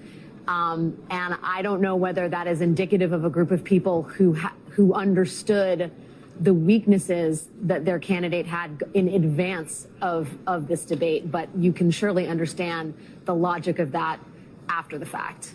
Now that is some absolutely unbelievable propaganda. I'm amazed all those things can be said with a straight face. Alex Wagner just tried to excuse Joe Biden's performance by saying that he was over-prepared. There were too many ideas swimming around in his head. He's not clueless and confused. He's actually too smart and had a cold. And maybe they made a mistake scheduling this debate. Did they even know about Joe Biden's weaknesses? I mean, none of us knew. It was impossible to know about Joe Biden's weaknesses before last night. Alex Wagner just pitched all that. Joe Biden, if he's guilty of anything, it's working too hard. Donald Trump lied more than ever. And yeah, Joe Biden looked weak, but there was no way for any of us to know that what these other people have been saying for years and years and years was actually true. I mean, they're cultists. What are we supposed to do? Believe them? Those people are beneath us. And besides, we are not allowed to agree with those people, or else we'll be ostracized from our group and have our lives destroyed. We will never be like a bunch of cultists. And what narrative need does that serve? Well, let's hear it from CNN's John King. John King is CNN's man who draws on the map whenever there's an election. And he actually used to be married to the moderator of the debate, Dana Bash. But he's going to analyze Donald Trump after the debate. And while we're on the topic, maybe worth noting that Donald Trump didn't mention that Dana Bash's husband was one of the leaders in the effort to publicize that letter from 51 former intelligence officials declaring that Hunter Biden's laptop may be the product of a Russian disinformation operation. Trump was too polite, but let's hear from John King. Right now, as we speak, there is a deep, a wide, and a very aggressive panic in the Democratic Party. It started minutes into the debate, and it continues right now. It involves party strategists, it involves elected officials, it involves fundraisers. And they're having conversations about the president's performance, which they think was dismal, which they think will hurt other people down the party in the ticket, and they're having conversations about what they should do about it. Some of those conversations include, should we go to the White House and ask the president to step aside? Other of the conversations are about, should prominent Democrats go public with that call? Because they feel this debate was so terrible. They do say in moments in the debate later, the president got better and got his footing, but then at the end, even his closing statement was a little halting. The contrast between the two candidates. Let me be clear. None of them, and a lot of Republicans, don't think Donald Trump had a great night. Donald Trump broke the fact-check machine. So how about that? Donald Trump had a bad night too, and Republicans agree with us about that. We're admitting we have a problem. We're going to take care of our problem and replace Joe Biden. You refuse to admit that you have a problem. Well, some of you admit it. The smart ones, the good ones, they admit it. Just look at Jenna Ellis and the rest of the conservative establishment. Look at the Ron DeSantis supporters and the Nikki Haley supporters. They agree. Trump just didn't have a great night. Sure, everybody's focused on how bad Biden was, but Trump was bad too. What we need to do is figure out some way to replace Trump with Ron DeSantis and then have the Democrats replace Biden with Gavin Newsom. And then, wow, we'll have a rematch of that debate from last fall. We're going to tell everyone that this is what America really wants. Imagine that. Left and right, red and blue, Democrat and Republican working together. Thank goodness the Uniparty right and the Uniparty left were able to unite around such an important cause, making Joe Biden the fall guy, the vessel for all their guilt and accountability. As in the Ron DeSantis op, they are more than willing to help the people they pretend to hate, the people they say are destroying the country. They are more than willing to help those people get Donald Trump out of the picture. They have been working on that project together for 9 years. They're not going to become your allies, especially not when you can easily see them attempting to aid your enemy. But let's consider the options John King presents in the effort to replace Joe Biden. Do the powerful people in the Democrat Party go to Joe Biden in private and tell him, hey, Joe, we can all see the writing on the wall. Let's go ahead and move on. We would like your help. We would like you to endorse the replacement candidate. Or do those powerful figures with their public influence go public and demand that Joe Biden be replaced with another candidate? Do representatives and senators begin lining up behind their favored candidate? We were told a week or so ago by the Daily Mail that Chuck Schumer, Nancy Pelosi, Bill Clinton, and Barack Obama would have to get together and agree on who the replacement would be. Does anyone go public? The possibility of that gives them leverage. And so you can imagine they'll try the private approach first. And when that fails, as it will, as it already has, the public pressure may be turned up. People who've committed to this ridiculous Biden, quote unquote, presidency in the first place, they're probably willing to give him another chance. He went out and had a speech today, and he was ripping and roaring. Nothing like last night. Now he's yelling true and international pressure, just like the old Joe. He even showed off a little athleticism on the stage. Hey, American public, you've been gaslit. And now is when the collective catharsis is captured and redirected and exploited. The reports of Biden remaining in the race are irrelevant. He's not just going to leave immediately. It's going to be a process. A new narrative arc has begun, and it will proceed toward its end. It's not just going to immediately begin and end. They need to create support for the idea of replacement, now seeing it's a real necessity, and then they need to create support for whichever candidate it will ultimately end up being. Now, again, I don't think that's going to happen, but the point is this is the narrative direction. This is what they're attempting to push. If they had the control they used to have and the people were on their side and more open to their ideas, maybe they would be successful. At this point, they will not be successful, but they are still trying, so we should understand what they're trying to do. Here's CNN's fact checker Daniel Dale.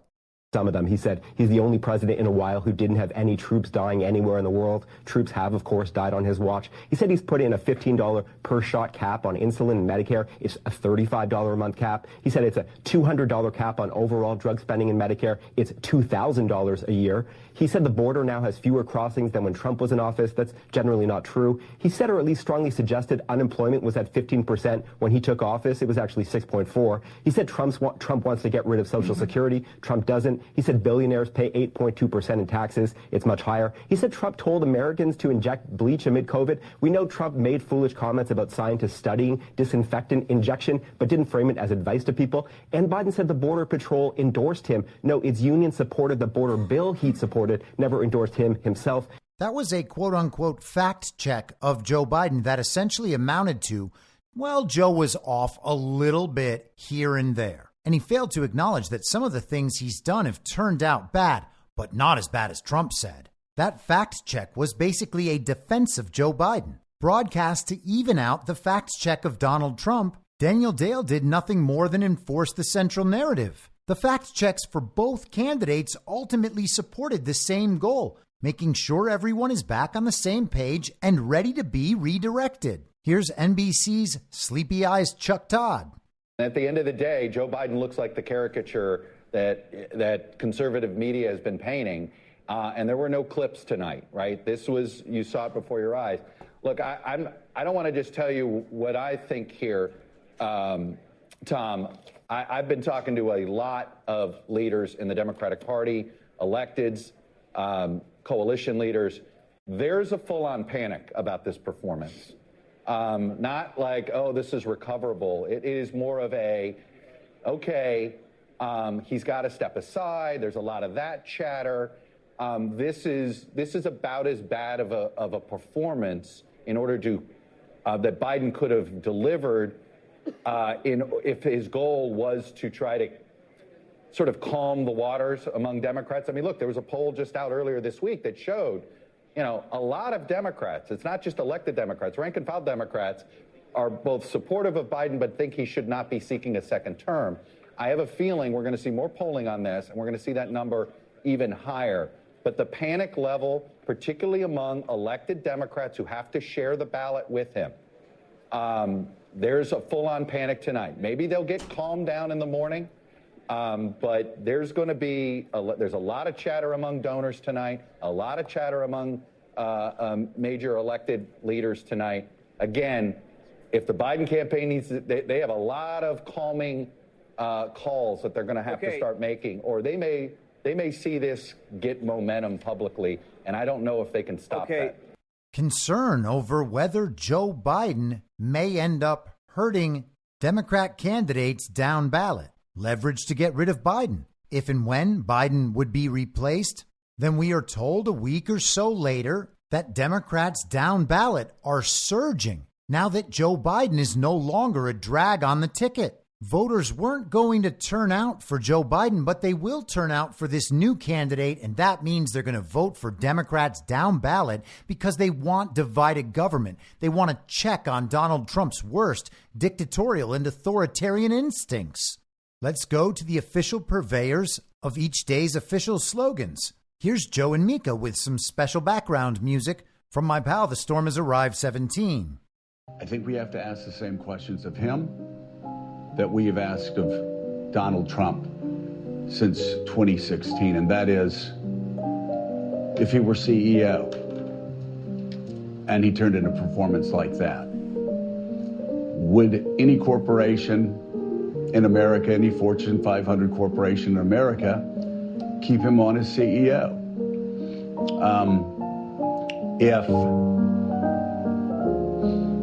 These are hard questions, but the fact is, friends, failure is just not an option. The question is, can he run for president in 2024?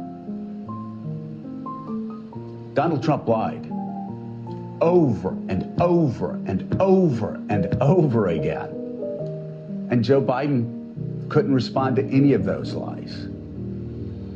In fact, as the New York Times said, he spent much of the night with his mouth agape and his eyes darting back and forth. He couldn't fact check anything Donald Trump said, and not only that, he missed one layup after another after another. Okay, so as you can see, you won't see us spinning here on Morning Joe at all. But let me tell you what I believe, and then we'll go to Willie. Biden had a terrible night. He could not land a thought, not even in the closing statement, which is something, that's the easiest part. Write down a few words, go through the thoughts. And while I validate the chaos and hysteria Democrats might be feeling, anybody who cares about democracy might be feeling, anybody who cares about women's rights and our safety and our lives might be feeling, totally understand that. And at the same time as the night was over and I was hearing you on the phone and all our phones were exploding, I just had this gut feeling that I'm not ready to give up on Joe Biden. I don't think that it's panic. I'm the first one. We talk about Democratic bedwetting. I say that is not this. This is like a war. We see a political battle for democracy, and this is like losing a major battle. Is it panic after a war where a major battle is lost to say this general? You don't know if this general is up to leading the troops the rest of the way. Now, again, that was spectacular. They took their audience all the way through that collective experience of catharsis. Joe Scarborough voiced everyone's concerns. Mika said all the things that were on everyone's mind. She even told her audience of child brains, I validate your concerns. But also, we can't bail out on Joe Biden. All of this is too important. And I mean, we can bail out on Joe Biden, but not yet. We have to make sure we have a perfect solution in place. And all of you little child brains agree with whatever solution we decide. And then we'll replace Joe Biden. But for now, we're going to need to keep you on board. In fact, you see, this is a war that you're in. And yes, we just lost an enormous battle. And of course, that loss was exactly as they planned it. Joe Biden is a fall guy. But it's just one battle in the war. And we can still win the war as long as you continue to do whatever we want you to do. So we all had this collective experience of catharsis. We're going to let it go. We don't have to lie about Joe Biden that much anymore. It's still okay if you want to lie about him. We'll give you plenty of lies to tell about Joe Biden. Like his problem was that he was overprepared and he just had a cold. You can see him today in North Carolina. He's very vigorous and his voice is back. He seems calm, confident, and collected. He seems competent and ready to embrace another term as the real president of the United States of America, despite having never won in the first place. And then, just in case the child brains might see the horror in their parents' eyes and respond with their own horror, Mika chose to sing another lullaby. Okay, hold on a second. That I agree with everything you said, except for the last part of it. Everybody calm down, and I'll tell you why. I mean, it's fine to not spin what happened last night, and we're not going to. Again, by the way, he had Mika, a terrible night. Mika, everybody's calm here. No, you're the only one raising your voice. No, Everybody is calm here. But again, it's the let's just immediately pull this. Let's end this. Let's find someone else. That's not what Mike said. That attitude toward this is what I am saying slow down on. Because, again, there's no spinning it. But let's be balanced. Let's, for once, show some balance in a media world that is so shrill with imbalance that we've become inured to the difference between these two candidates. So let's put it this way. Gene Robinson, I'll go to you. Well, wait. I just have to stop you. First of all, we always show balance. We are, yeah. Secondly, nobody's panicking. I said these were questions that Democrats and Joe Biden needed to ask themselves. And Mike said he missed one pitch down the middle after another and wasn't up to it last night. Right, okay. He said wasn't up to it last night. He said last night So I will say that it's not panic. I mean, it's not being panicked, to understand what's at stake and understand the window is closing very quickly. And if last night did not reveal that to you and other Democrats, then it needs to be revealed pretty soon. There's no problem. No one's uncomfortable. No one's panicking. The truth is Joe Biden was only a problem last night, which means he was better before last night and he'll be better today and beyond. In fact, if you judge Joe Biden poorly for his performance last night, knowing the extent of the dishonesty he was taking on, the fact that he had a cold, and the fact that he was overprepared, he actually worked too hard, and, he's got that stutter thing. If you think that Joe Biden had a bad performance last night, you're just mean. You might even be a conspiracy theorist.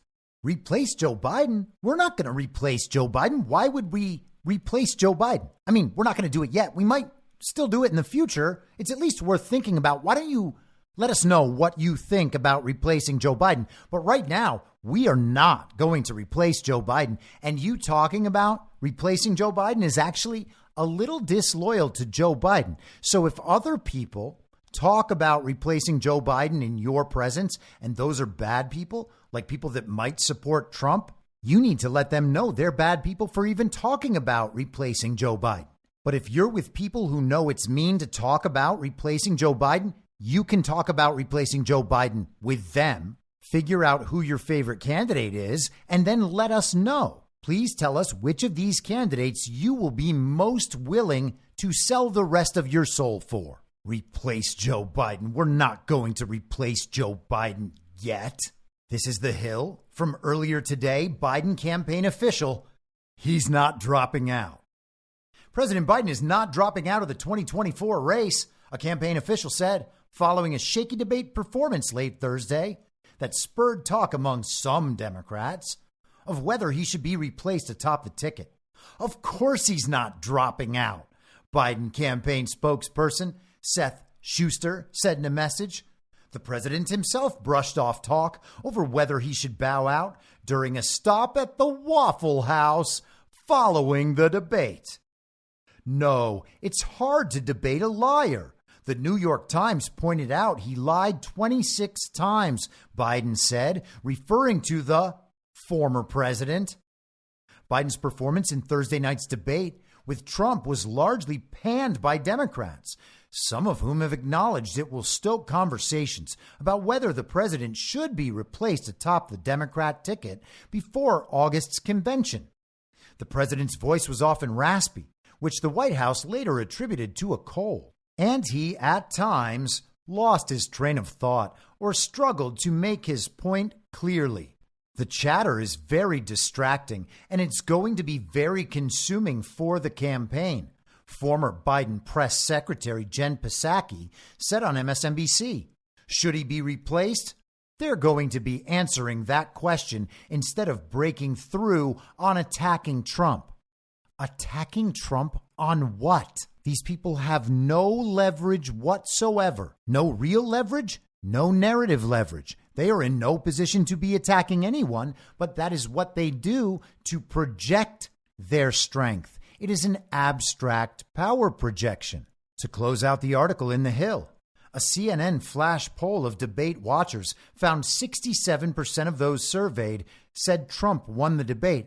So you see that? It's not that bad for Joe Biden. Nearly that many people already disapproved of Joe Biden to begin with. We're basically still at the status quo. Only now we have the option of replacing Biden, and everybody is prepared to accept it. In fact, everyone on the Uniparty left will support us replacing Biden, and most of the Uniparty right will support us replacing Biden as well. You know what that sounds like? Their best path to a narrative victory. Is it going to work? Again, no, it's not going to work, but understand the play. These are just a few of the examples. Everyone on CNN's panel of 9 people agreed it was a terrible performance from Biden, and then they were able to spin it so that the 2 quote-unquote Republicans on the panel admitted on behalf of Republicans that Donald Trump isn't really that popular with Republicans. Engage in collective catharsis capture the attention and the focus and redirect it. Very serious intellectuals at the New York Times and elsewhere, they agreed that Biden had to go. This is how you establish your centrist street cred. You're even-handed, a straight shooter. You have impeccable intellectual integrity because you are now willing to go out on that limb once it's absolutely reinforced with concrete and rebar and say, hey, guys, maybe there's something wrong with Joe Biden. Nicholas Kristof and the rest of these deranged communists acting as the moral support for their delusional readers. Yes, it's true. The very smartest people in the world just realized for the first time that Joe Biden might not be all there. All of those worthless people out there, the useless eaters who've been saying it for years, they were wrong that whole time. And they just happen to be right now, as what they were claiming has come true. But their guy is far worse, and we cannot allow these MAGA extremists, these maggots, to win. So let's experience our catharsis. We'll collect it all, we'll capture it, and we'll just redirect it a little bit. This is actually a good thing. It helps us all let go of Joe Biden so that we can move on and move forward.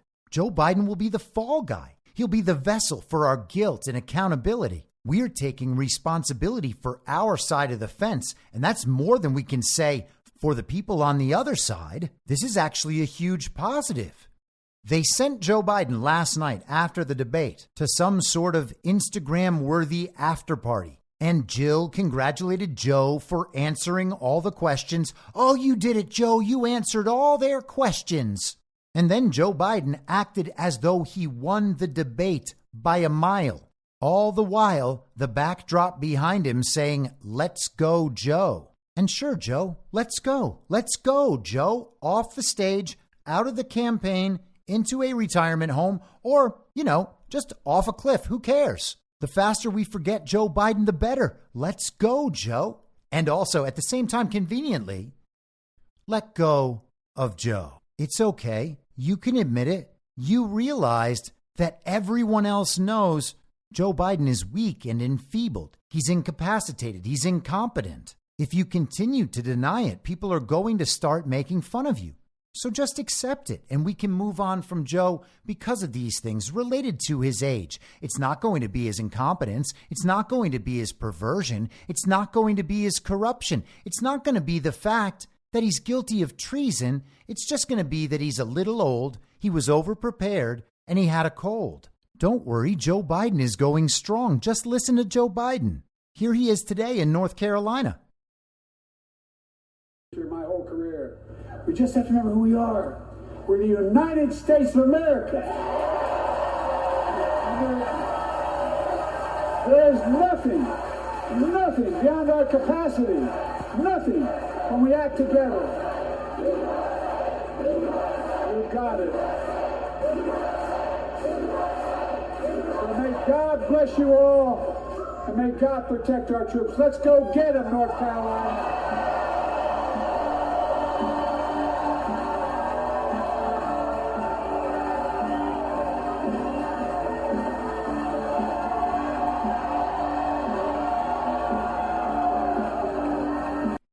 Tom Petty's Won't Back Down plays after Joe Biden rouses the biggest crowd of the entire campaign. As he's leaving the podium, he gives a couple quick steps showing everyone how athletic and spry he is. And the gaslighting is complete. Who's to say if Joe Biden even had a bad performance anymore? Not you. That would be mean. Any talk of a Biden replacement is a conspiracy theory, unless you're on board with it. And then it's a conversation we would like you to have, and please report back about how everyone feels.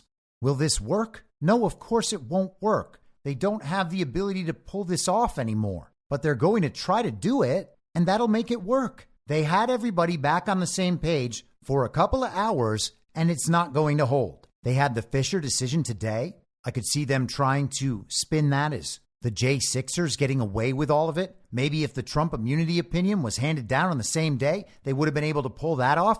That's not going to happen now. And as we continue, the central narrative will continue to collapse. But what we don't want to do is join into this collective catharsis and allow ourselves to be so wrapped up in it that our attention and focus is captured and our energy redirected back toward the central narrative, back toward the implementation of their agenda.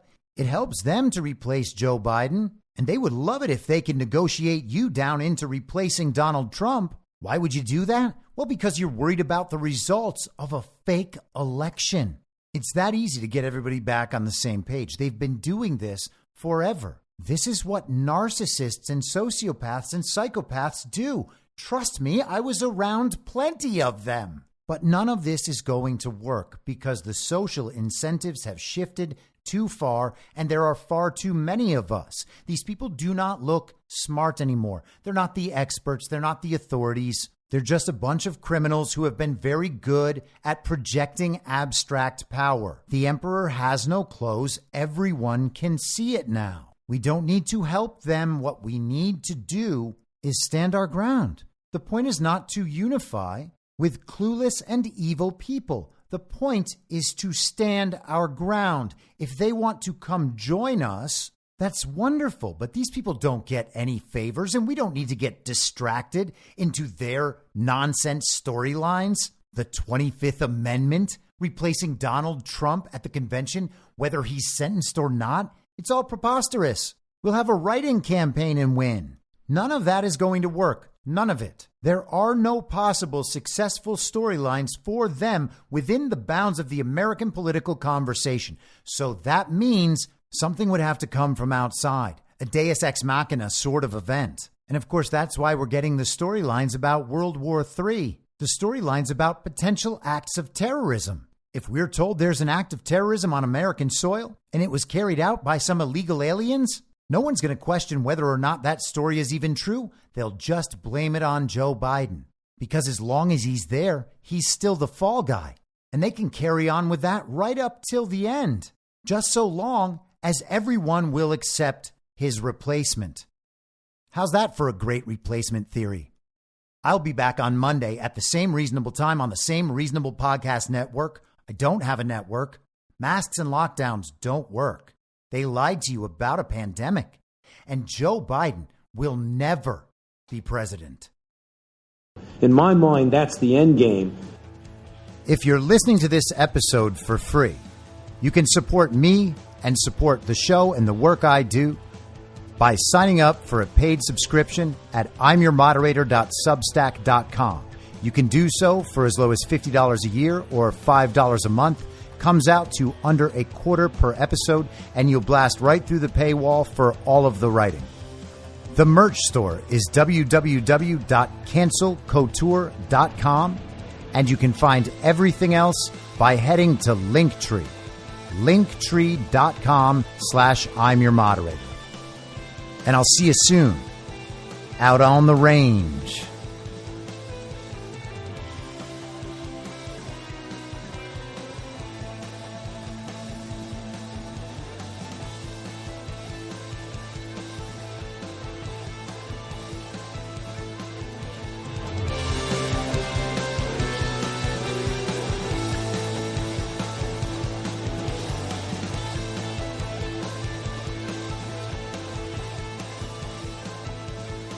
It's